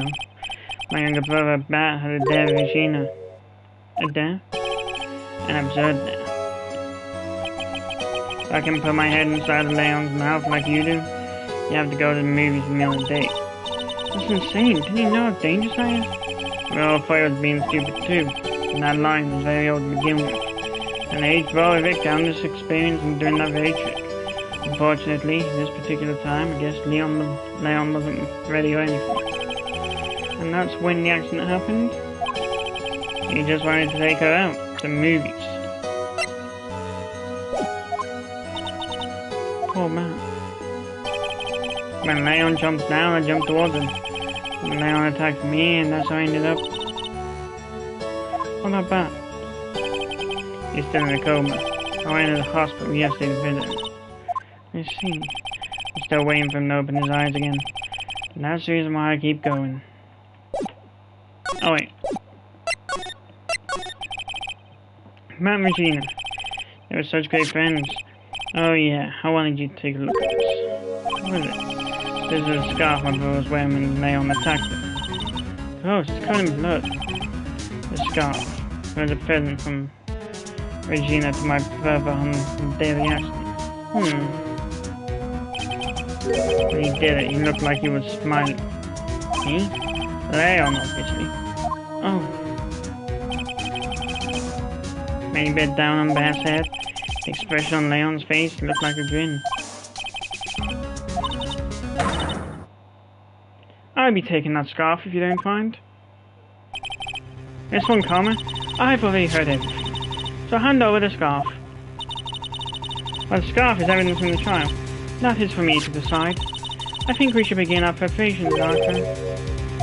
Preparations? I've served a summons to Acro to appear in court tomorrow as a witness. Acro, we'll talk more at the prosecutor's office. Acro, a witness? Come, Acro, let's go to the office. Yes, ma'am. Now what do we do, Nick? How are we gonna handle tomorrow? Don't worry about it, I'll figure something out. Look at you all full of confidence. You must have found something you can use. It's all beginning to come together now.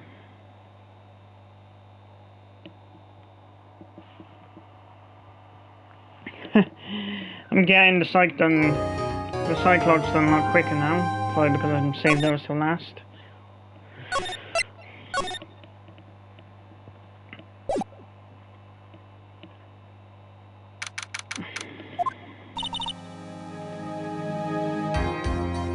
Good morning, Max. Oh yeah, good morning, sweeties. You don't seem like your usual sparkling self today. I'm always like this before I go in front of an audience. I'm working up to it. Don't get nervous, Maxie. Here, have a glass of milk. Regina! How fabulous. My sweetie pie princess. You came to watch my performance today? Of course I did. Mo told me now I should come and watch this. Mo said that? So, what kind of performance will you put on today? Let me guess, you'll fly in the end. It's not that kind of show, isn't that right, my sweeties? Huh? I don't think my sweetie pie princess doesn't. Yeah, she doesn't seem to realise what's going on, or even where she is. Well, Max, it looks like it's time to face the curtain. I'll see you later. Today I'm just a member of the audience. Fabulous, enjoy yourself out there.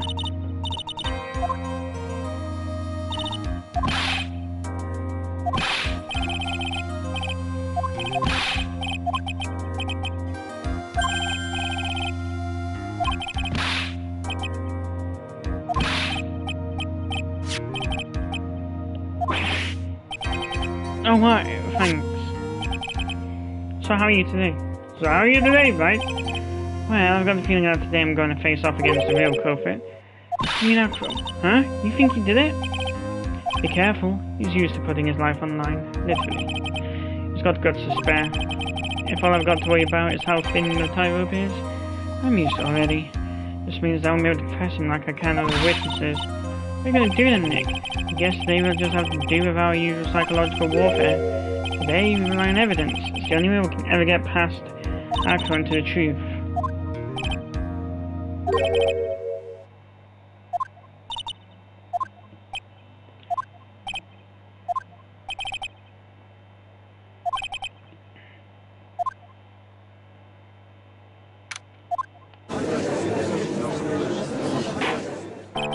Court is now in session for the trial of Maximilian Galactica. The prosecution is ready, Your Honor. The defense is ready, Your Honor. Very well, Miss Von Karma, you may proceed with your case. The prosecution would like to revise its previous theory of events. What's the meaning of this? What's the meaning of this? We have discovered a new witness. Or should I say, a new eyewitness. One that saw Maximilian Galactica fly off from the scene of the crime. Order! Order! I had a feeling something like this would come up. Due to this invasion, we are now prepared to explain how the defendant flew last night. An explanation the prosecution will present if the need so arises. In fact, my detective stayed up all night creating a mock-up of this scene on my orders. Poor Gumshoe. Very well. Very well, please call your witness to stand. Time to get to work, or should I say time to walk the call on the tightrope.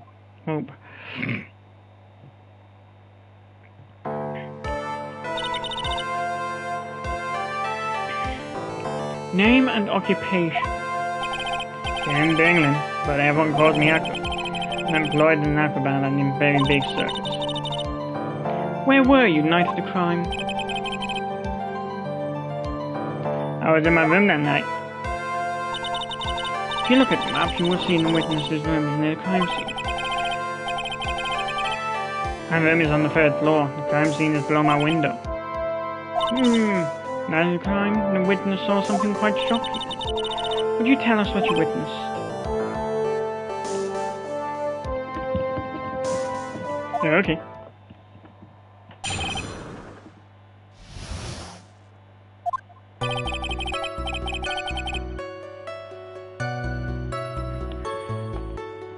It was just after 10 p.m. and I was resting in my bed. Around that time, I heard a loud thump noise from outside the window.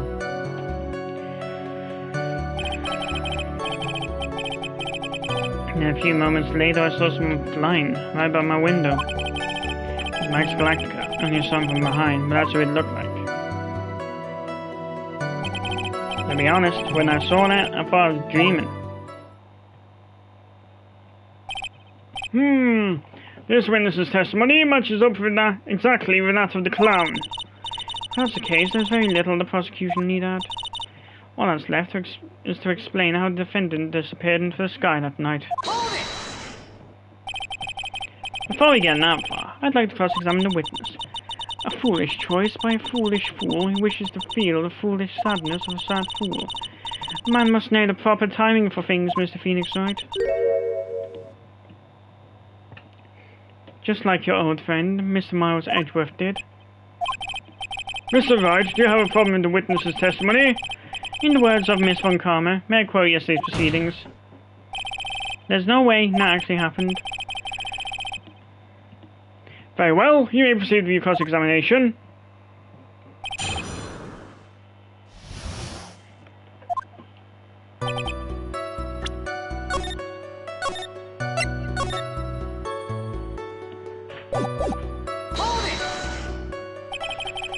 You said that you were resting in bed. One would not assume that you turned the lights off in your room, correct? That's correct, but there are safety lights out around the outside of the lodging house. So bright, sometimes I can make it hard to sleep. If that's the case, wouldn't it be a good idea to close some curtains?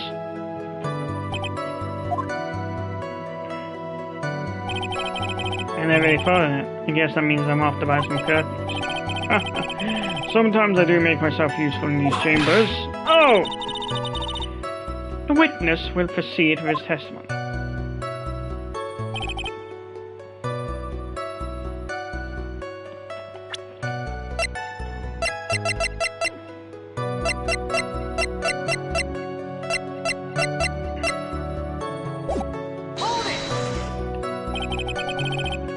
Your room is on the 3rd floor, right?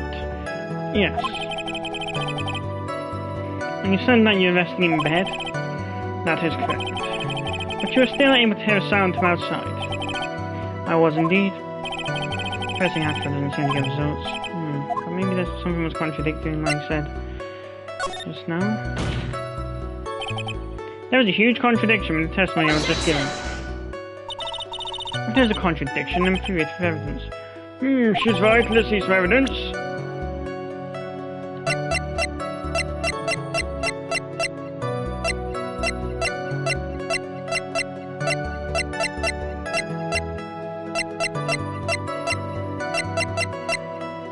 Take that!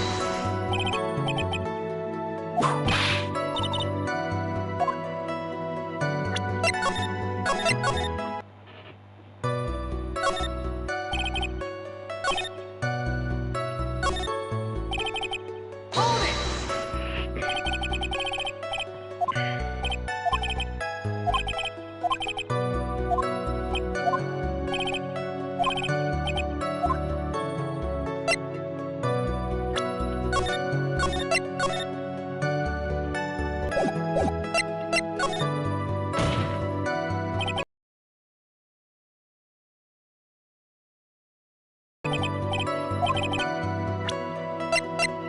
Take that!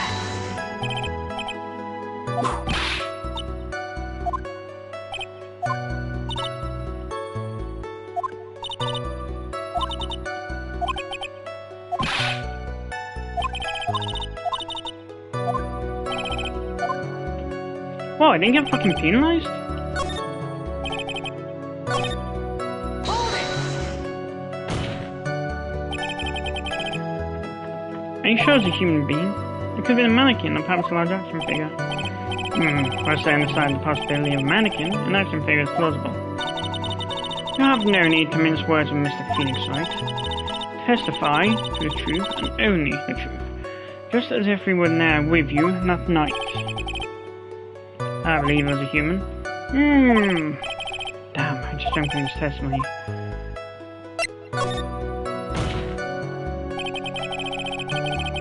Objection!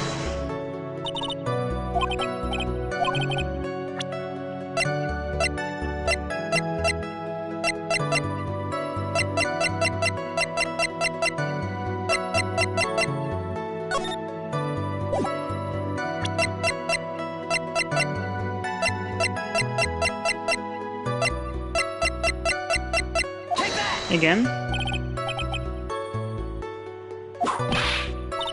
I'm fucking don't get penalized on this.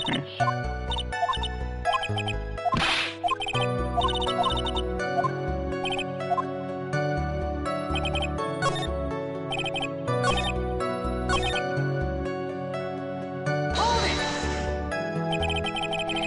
The light in your room was turned off then, right? That's true, I was going to bed after all. So the lights off, you were still able to clearly see humans fly by your window. The safety lights lit things up enough for me to see. But honestly, there was only enough light for me to see the silhouette outside my window. It was a person's back, so I couldn't see the white roses on the front. Did you see any of the other symbols? I clearly saw a silk hat, as well as the cloak wrapped around his body. I'm convinced that the person I saw was Max Galactica. My professor in the last results seem to get.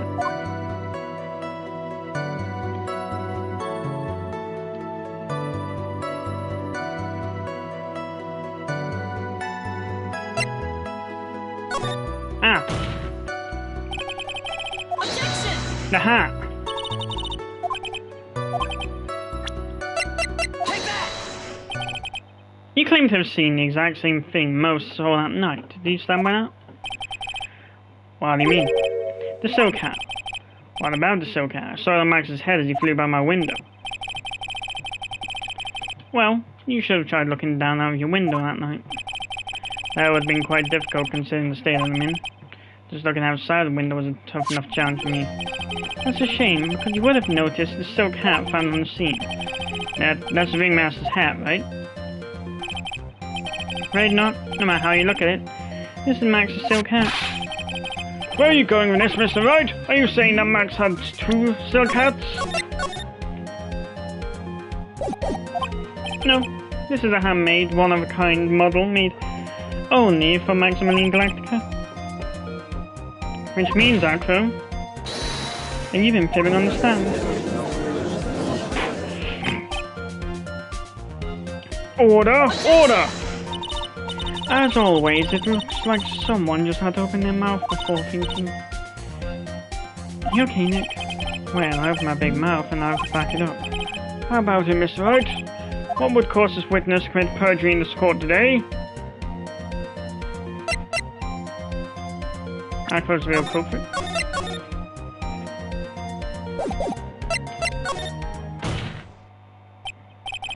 Your Honor, on this occasion, the defense accuses Afro himself. On this occasion? Accuses Afro? What in the world are you accusing him of? Obviously, we accuse him of the murder of Mr. Russell Berry. Mr. Wright, are you serious? Deadly serious, Your Honor. I think your trips to circus have served you well. You seem to have learned how to try and grab at an audience's hearts and minds. Your Honor, don't allow yourself to be swayed by theatrics. Trying to wow the crowd with smoke and mirrors is the oldest bluff in the book.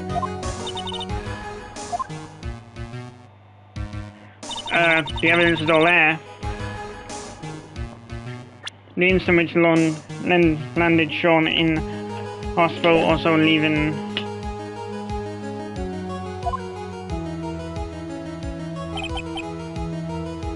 He is thinking of a common thing. Mr. Dingling, do you have any response to the defense's accusation? I don't really need to say a thing, do I? What do you mean? Everyone, take a good look at me. I can't even stand up by myself, let alone leave the lodging house. Not true! I understand that Mr. Wright is just trying to help his client. But doing this by accusing me of murder of all things?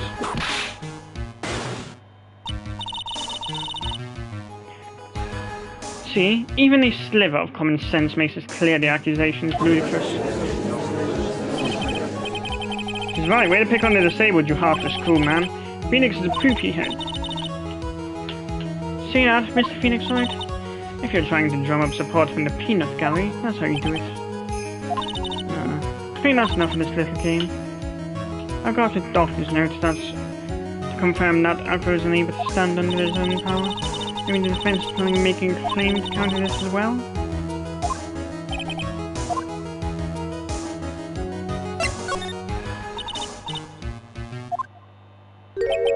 Not this time, Von Karma. What? You know... What are you blabbering about, Mr. Wright? There was no conflict. Afro planned and committed this murder all by himself. Order! Order! What are you getting at? I need to keep them on their toes, Nick. I'm gonna have to prove how the whole is fit together. To show Afro murdered Russell Berry.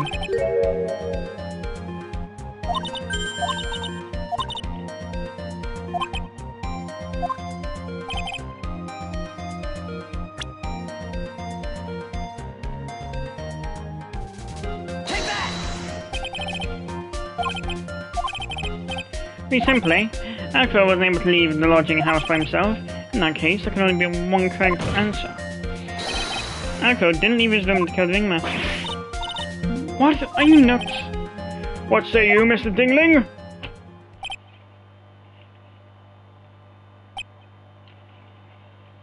It's an interesting theory. That's it. Considering that what you proposed is impossible, yes, that's it. Mr. Wright? Yes, Your Honor? As the witness has stated, your assertion is impossible. As he is in a wheelchair, there's no way he could go to the scene or be the killer. You got a point. Seems you've forgotten once again, Mr. Phoenix Wright. The defendant was clearly spotted at the scene of crime. It's true.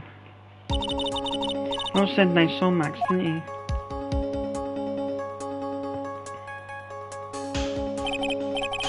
But Maya, it's still impossible for humans to fly. Do you mind if I ask a question, Miss Wright? What is it? I understand some of your logic. However, how do you think that I killed him? I can't leave my room. I obviously couldn't wear Max's costume. How do you do it? That's the next course of this legal buffet. Be careful, Nick, if you mess up here. She's right, can't mess up here. Gotta give it this one chance.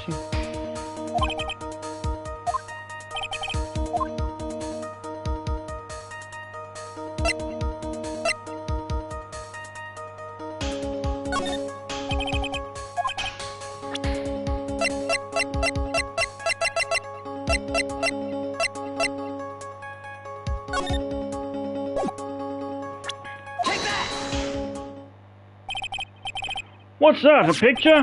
It is indeed. The problem is with the item that's shown in the picture.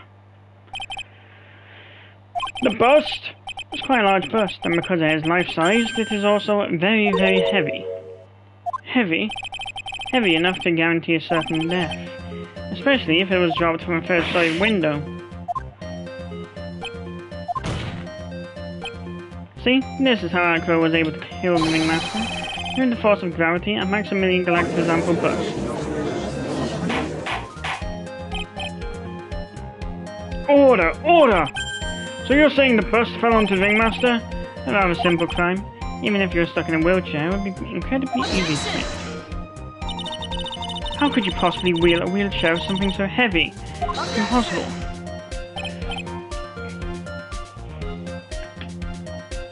Well, Aqua is an acrobat. You should have more than enough upper body strength to carry something like the bust. Mr. Dingling, how do you respond to these charges? Well, Aqua's at a loss for words. He should be. He knows I'm getting close to the truth. Ow! I'd watch what I'd say if I were you, Mr. Phoenixite. What? Your Honor, the physical health of the witness is material to this case. I demand that we get proper testimony from the witness himself. Testimony, you say? Von Karma. He's just using this testimony as a ruse to stall for time. There is absolutely no need for such testimony. The defense has its version of the murder. The prosecution has the right to respond. Fuck you, Judge. Why can't you see things my way once in a while?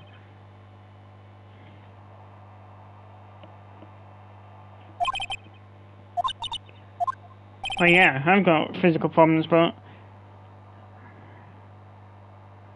I mean, for real. I can't even run halfway down the street without getting exhausted. Even though I've been exercising for about 10 years now.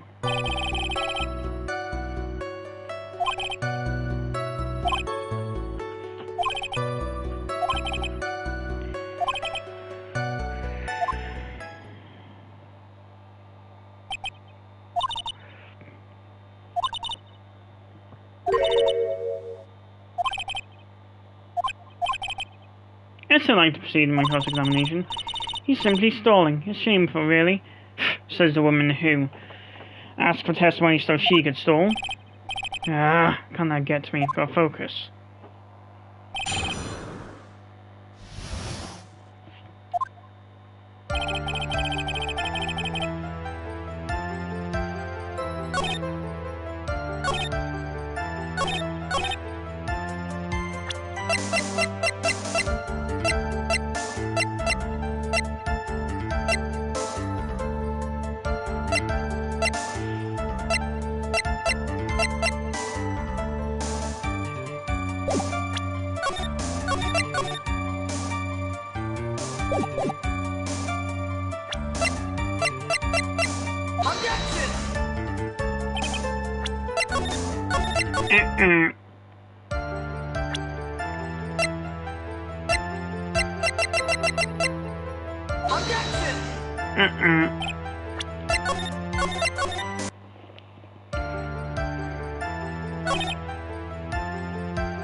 Have you ever lifted up the bus before? No, I've never actually lifted it up with my own two hands. But I should get to it, don't you think? Can't have money outdo me in this. Money? Because monkeys lifted Max's bus before.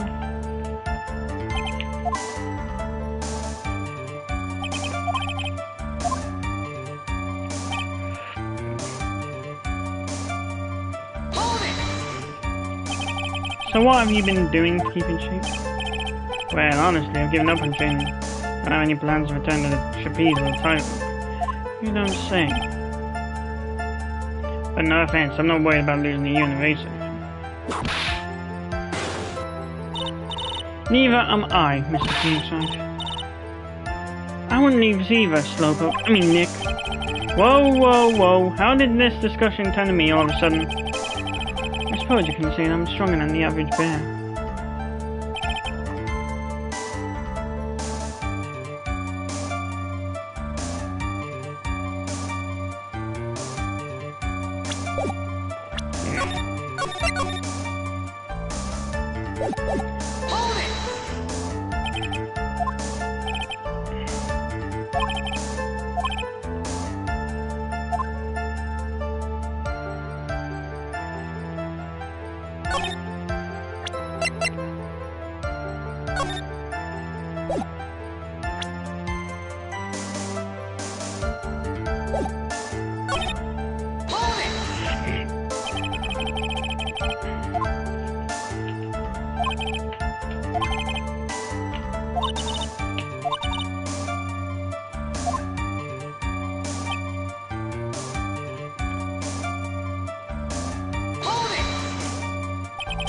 Why do you say it would be impossible?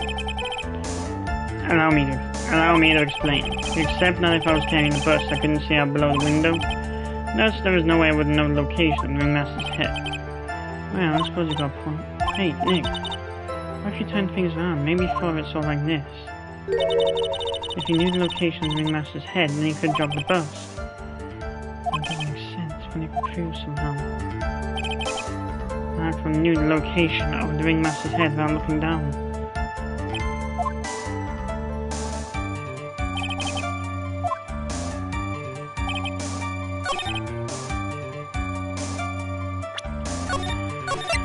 Okay, so I need to provide evidence on this one.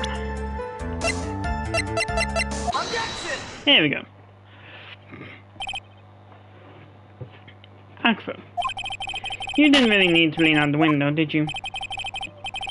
Why are you driving at, Mr. Wright? You already knew ahead of time where the ringmaster's head was going to be. Quite precisely, you may add. Your silly hinting at things is pointless, Mr. Phoenix Wright.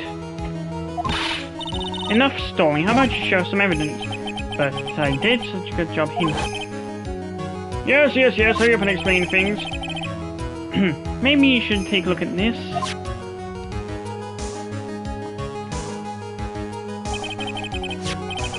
The key point here is a wooden box. The same wooden box of the victim was found hunched over?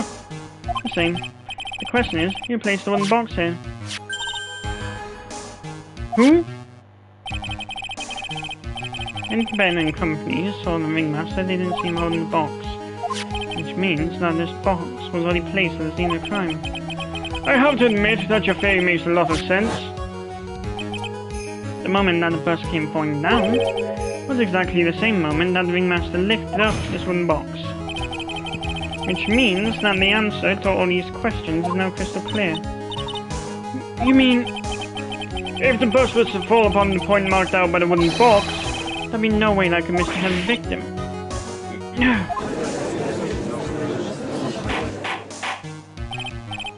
Order! This is unbelievable. Finally, some of these loose ends are starting to find themselves up. Now I just gotta keep going. There's only one way to go from here. Forward. So the next question I have is, who placed that wooden box at the scene?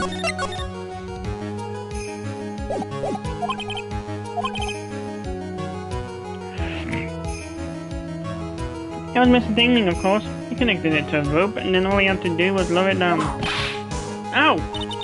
Allow me to whip some sense into you, Mr. Phoenix Wright. Ow!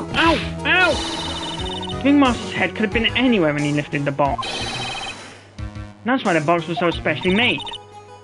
Specially made? Indeed. It had a most peculiar feature.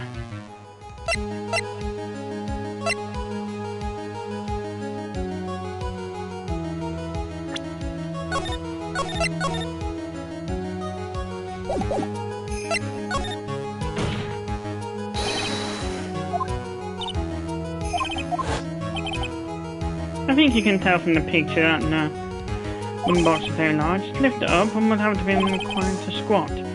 Meaning that one would have had to have taken it up in both arms, right? Moreover, the box is quite heavy, weighs in the neighbourhood of 20 pounds. The box also has carrying handles on either side, doesn't it? That is correct. To lift up the box, you'd have to squat down. Which means that no matter who you are, your head would be in approximately the same place. Fool! God, I just gave a masculine voice. Fool. Doesn't even bother to listen to me anymore. I've heard what you had to say. I must admit, I'm shocked at your imaginative skills. Did you do it? Did you place this wooden box in the plaza? Mr. Wright may have a vivid imagination. I could never have done what he's proposing. What? Mr. Wright, do you recall the original location of Max's bust? I remember. Of course I remember. It was on top of the table in the cafeteria. Then what happened to it? I'd like you to remember one important fact, Mr. Wright. I could not possibly leave the lodging house by myself. That means... You understand what I mean, don't you? I may very well have been able to drop the bus from my room. However, how would I have gotten the bus from the cafeteria to my room? Ah, monkey! You see, Mr. Phoenix Wright, explain that. Don't forget, you said there was no accomplice. Ah! Tell us exactly how the witness were carried the bus from the cafeteria. Yep, we definitely have a problem here. There's no place to get perplexed. Gotta get my wits about me and prove how things happen once and for all. Take that! A monkey? Everyone knows money. You love shiny objects of any size. Oh, like when he stole the ventriloquist's ring. So, are you saying the witness had a monkey steal the bust? Of course he didn't order the monkey to steal it. The monkey stole it on his own and then brought it back home. Home? Money lives in Acro's room. Acro's room? But the bust was bronze, wasn't it? Bronze isn't all that shiny. Maybe you should put the whip down sometimes and read the call record? My, those are some very nice cards he's holding. Yeah, and they made a platinum, which is very shiny. Acro? Money is a strong monkey, right? It'd be easy for him to bring the bust back to your room. He wasn't able to handle that himself. I'd be on the market for a new roommate. Order! Order! I said order! Miss Von Karma! Where's the bus in question at this moment? I don't know. We're searching for it as we speak. This is a rather strange turn of events.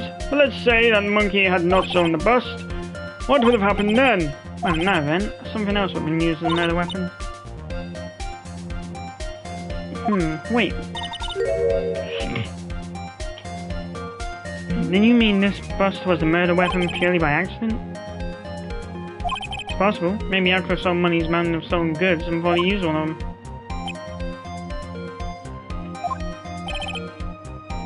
Anyways, I think we've more than proven one critical fact.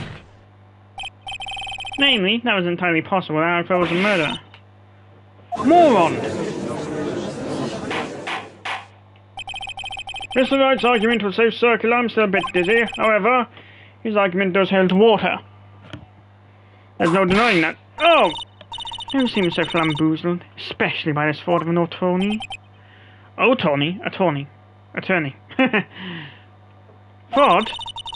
You've forgotten the absolute most important thing, Mr. Phoenix Wright. And what is that? You should know. You've forgotten that your fraud of a magical client was spotted at the scene of the crime. Ah! There is no reason to doubt the clown's testimony. That's true. How do you respond to that, Mr. Wright? Nick, don't let it beat you now. I won't. This is my chance to turn the trial around. When the murder occurred, there were two people at the scene of the crime. One was the victim, Russell Berry, and the other was the murderer himself. Answer this, and only this, Mr. Phoenix Wright. Who was the murderer the clown saw? Take that! He saw Max's foot. Ow! I asked who was the other person they saw on the scene. And evidence has nothing to do with the question. Au contraire, mon frere, it does indeed have something to do with the question. Mo said that he saw Max's silhouette. But he did not actually say the man himself. He did not actually see the man himself. It wasn't a human being he saw.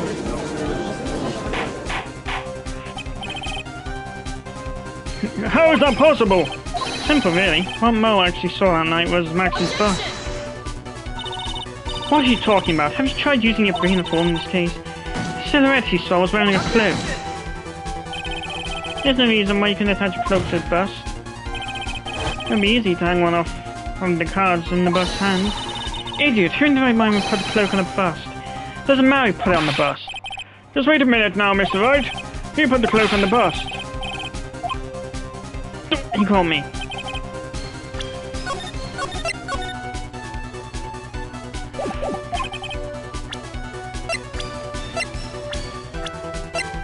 Take that! That's a no then.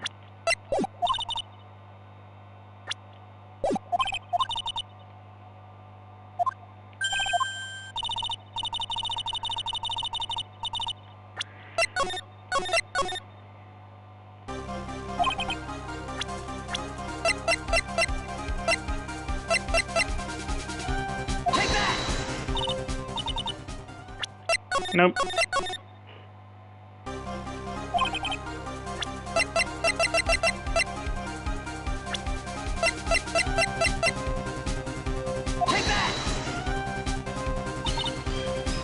Fool! Him? You're saying it was the victim himself, Russell Bay?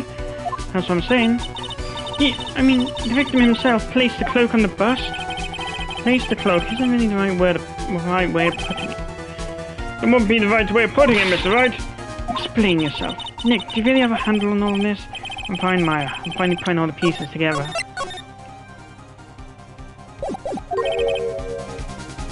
There's really only one page I can paint anyways.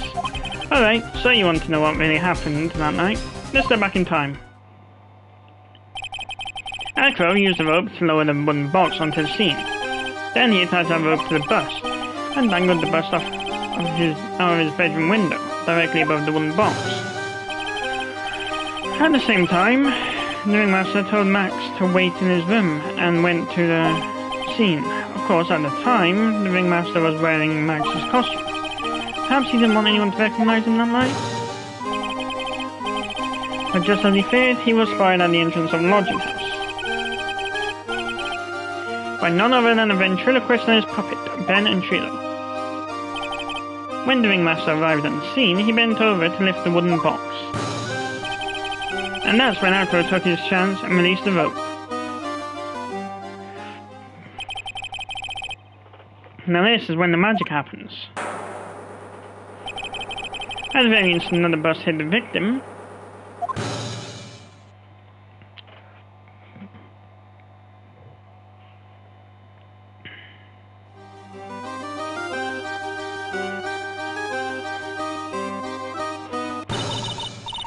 you wait just a second there, Mr. Phoenix Wright.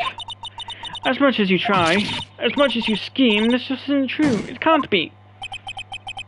Still a little early to be getting so upset, Miss Von Karma. The circus and Tovia. What?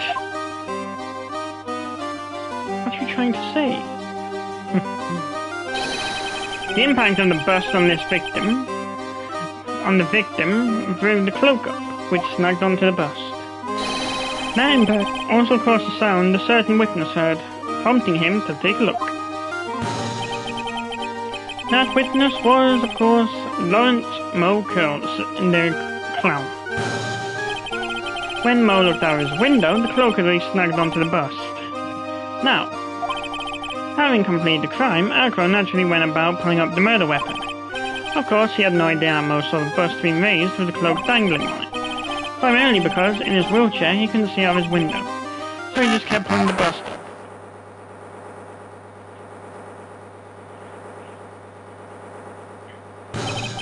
And that is how the magical murderer disappearing into the sky came to be. So you see, the only person who could have pulled this off is the one person who was able to drop the murder weapon from above the crime scene.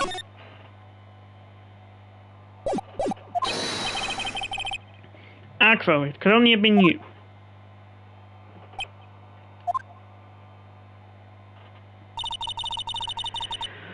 Acro's been playing mind games with all of us. He sure has. But he has come to the end of his rope now. So, what now? You've graced us with a rather long-winded tale. But do you have any evidence to prove that your fairy tale is true? Evidence? In this court, only two things matter. The power of evidence and the power of my whip. For real?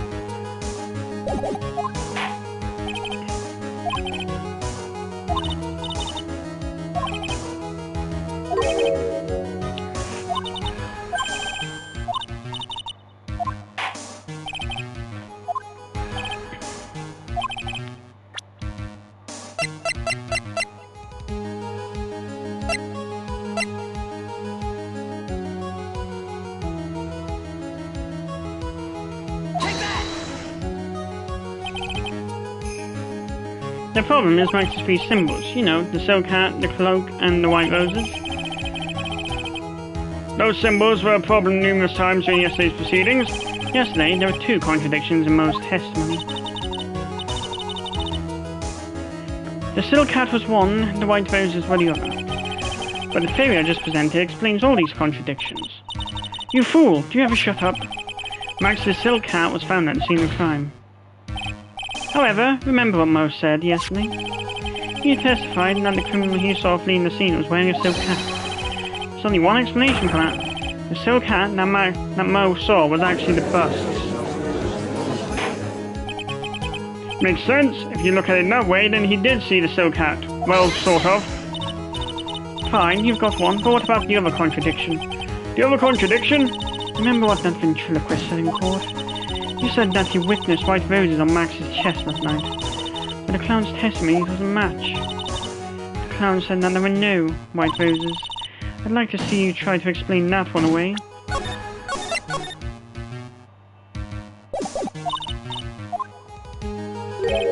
Of course, I can explain all of it.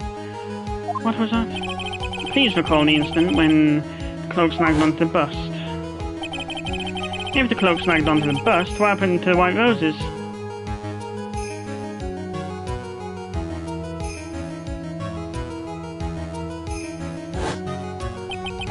Do you get it yet? If the cloak got snagged onto the front of the bust, it means that the white roses would end up on the back of the bust. Which explains why Mo didn't see them. The white roses were not visible because they were on the back seat of the bust. Backside of the bust. Order! Order!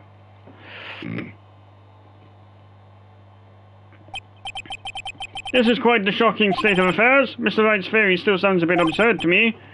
However, let's just keep going down this road for a while and see where it leads. Because I can't be able to do any work, so I'm just going to let others do it for me. Let's do this, Nick. Then maybe Von Karma will finally throw in the towel.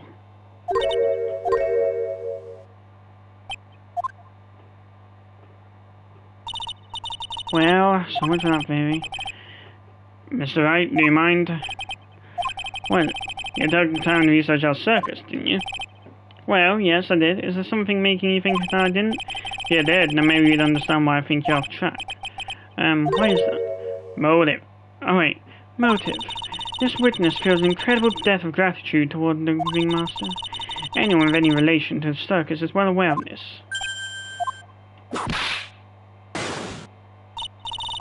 Thus, there is absolutely no way someone like this would kill the ringmaster. Your Honor, I'd like you to hear Akro's story. Learn about his relationship with the ringmaster and the life of him down now. What do we do? There's no doubting that Akro deeply respected the ringmaster. Akro's motive. It seems that this case isn't over yet. Very well. However, I feel like this is a good place to take a break. I will listen to the rest of Mr. Dingling's testimony after recess. This court will now take a 10-minute recess.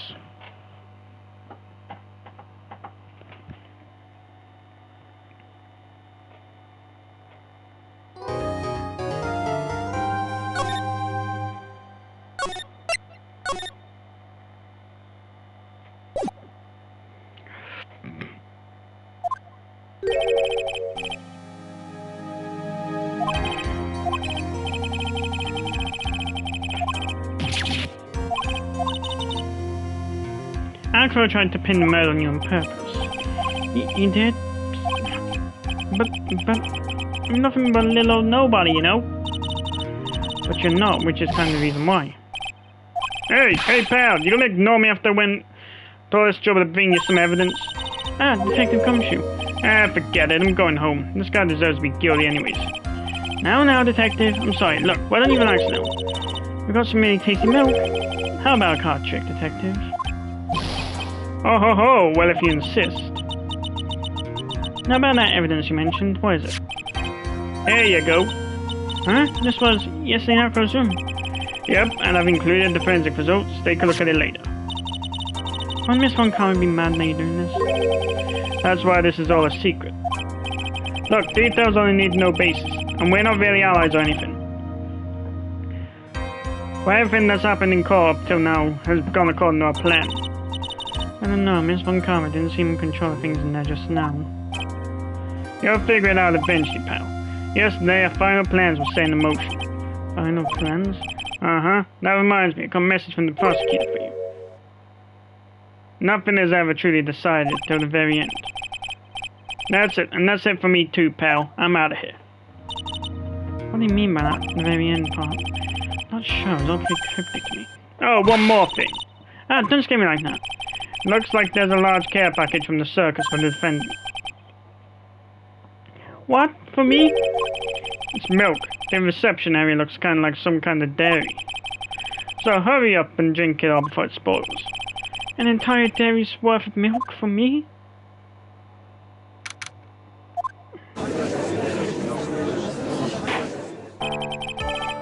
Court is now back in session. Miss Von Karma, please continue from where you left off.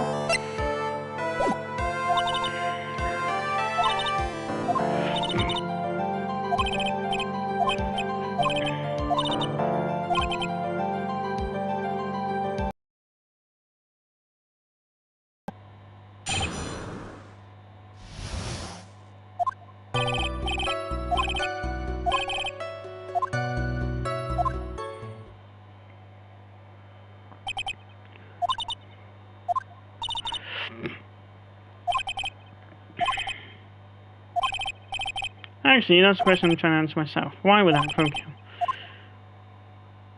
Of course I'll cross-examine. The defense has the right to cross-examine the witness. You're so tactless, Mr. Phoenixoid.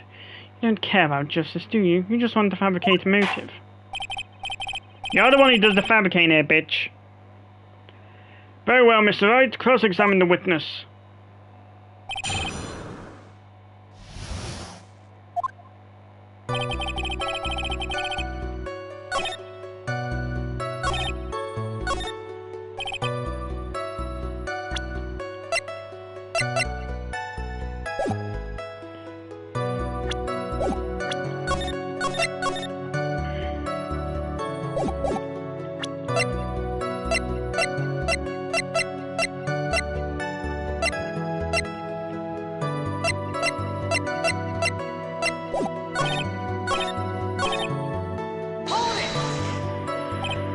We? Yes, my brother Sean. Oh wait, no. Was. What, yo? What, yo, brother? How old were you when this happened, Akron? I was 8 years old and my brother was 4. Your parents were very cruel, weren't they? Nowadays, we ain't bitter about what happened to us, because it allowed us to meet the wonderful people at the very big circus. Nick, the judge is getting misty-eyed. He's got a sob story, it looks like. Oh! No crying in court. Let's keep going. The witness may proceed with his testimony.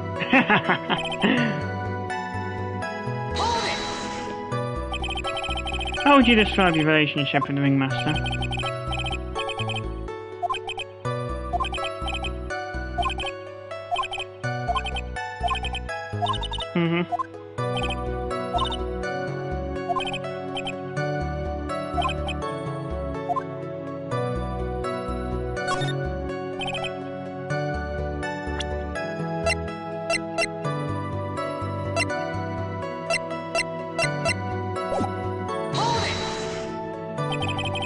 Do you ever have any trouble with the ringmaster? Ow!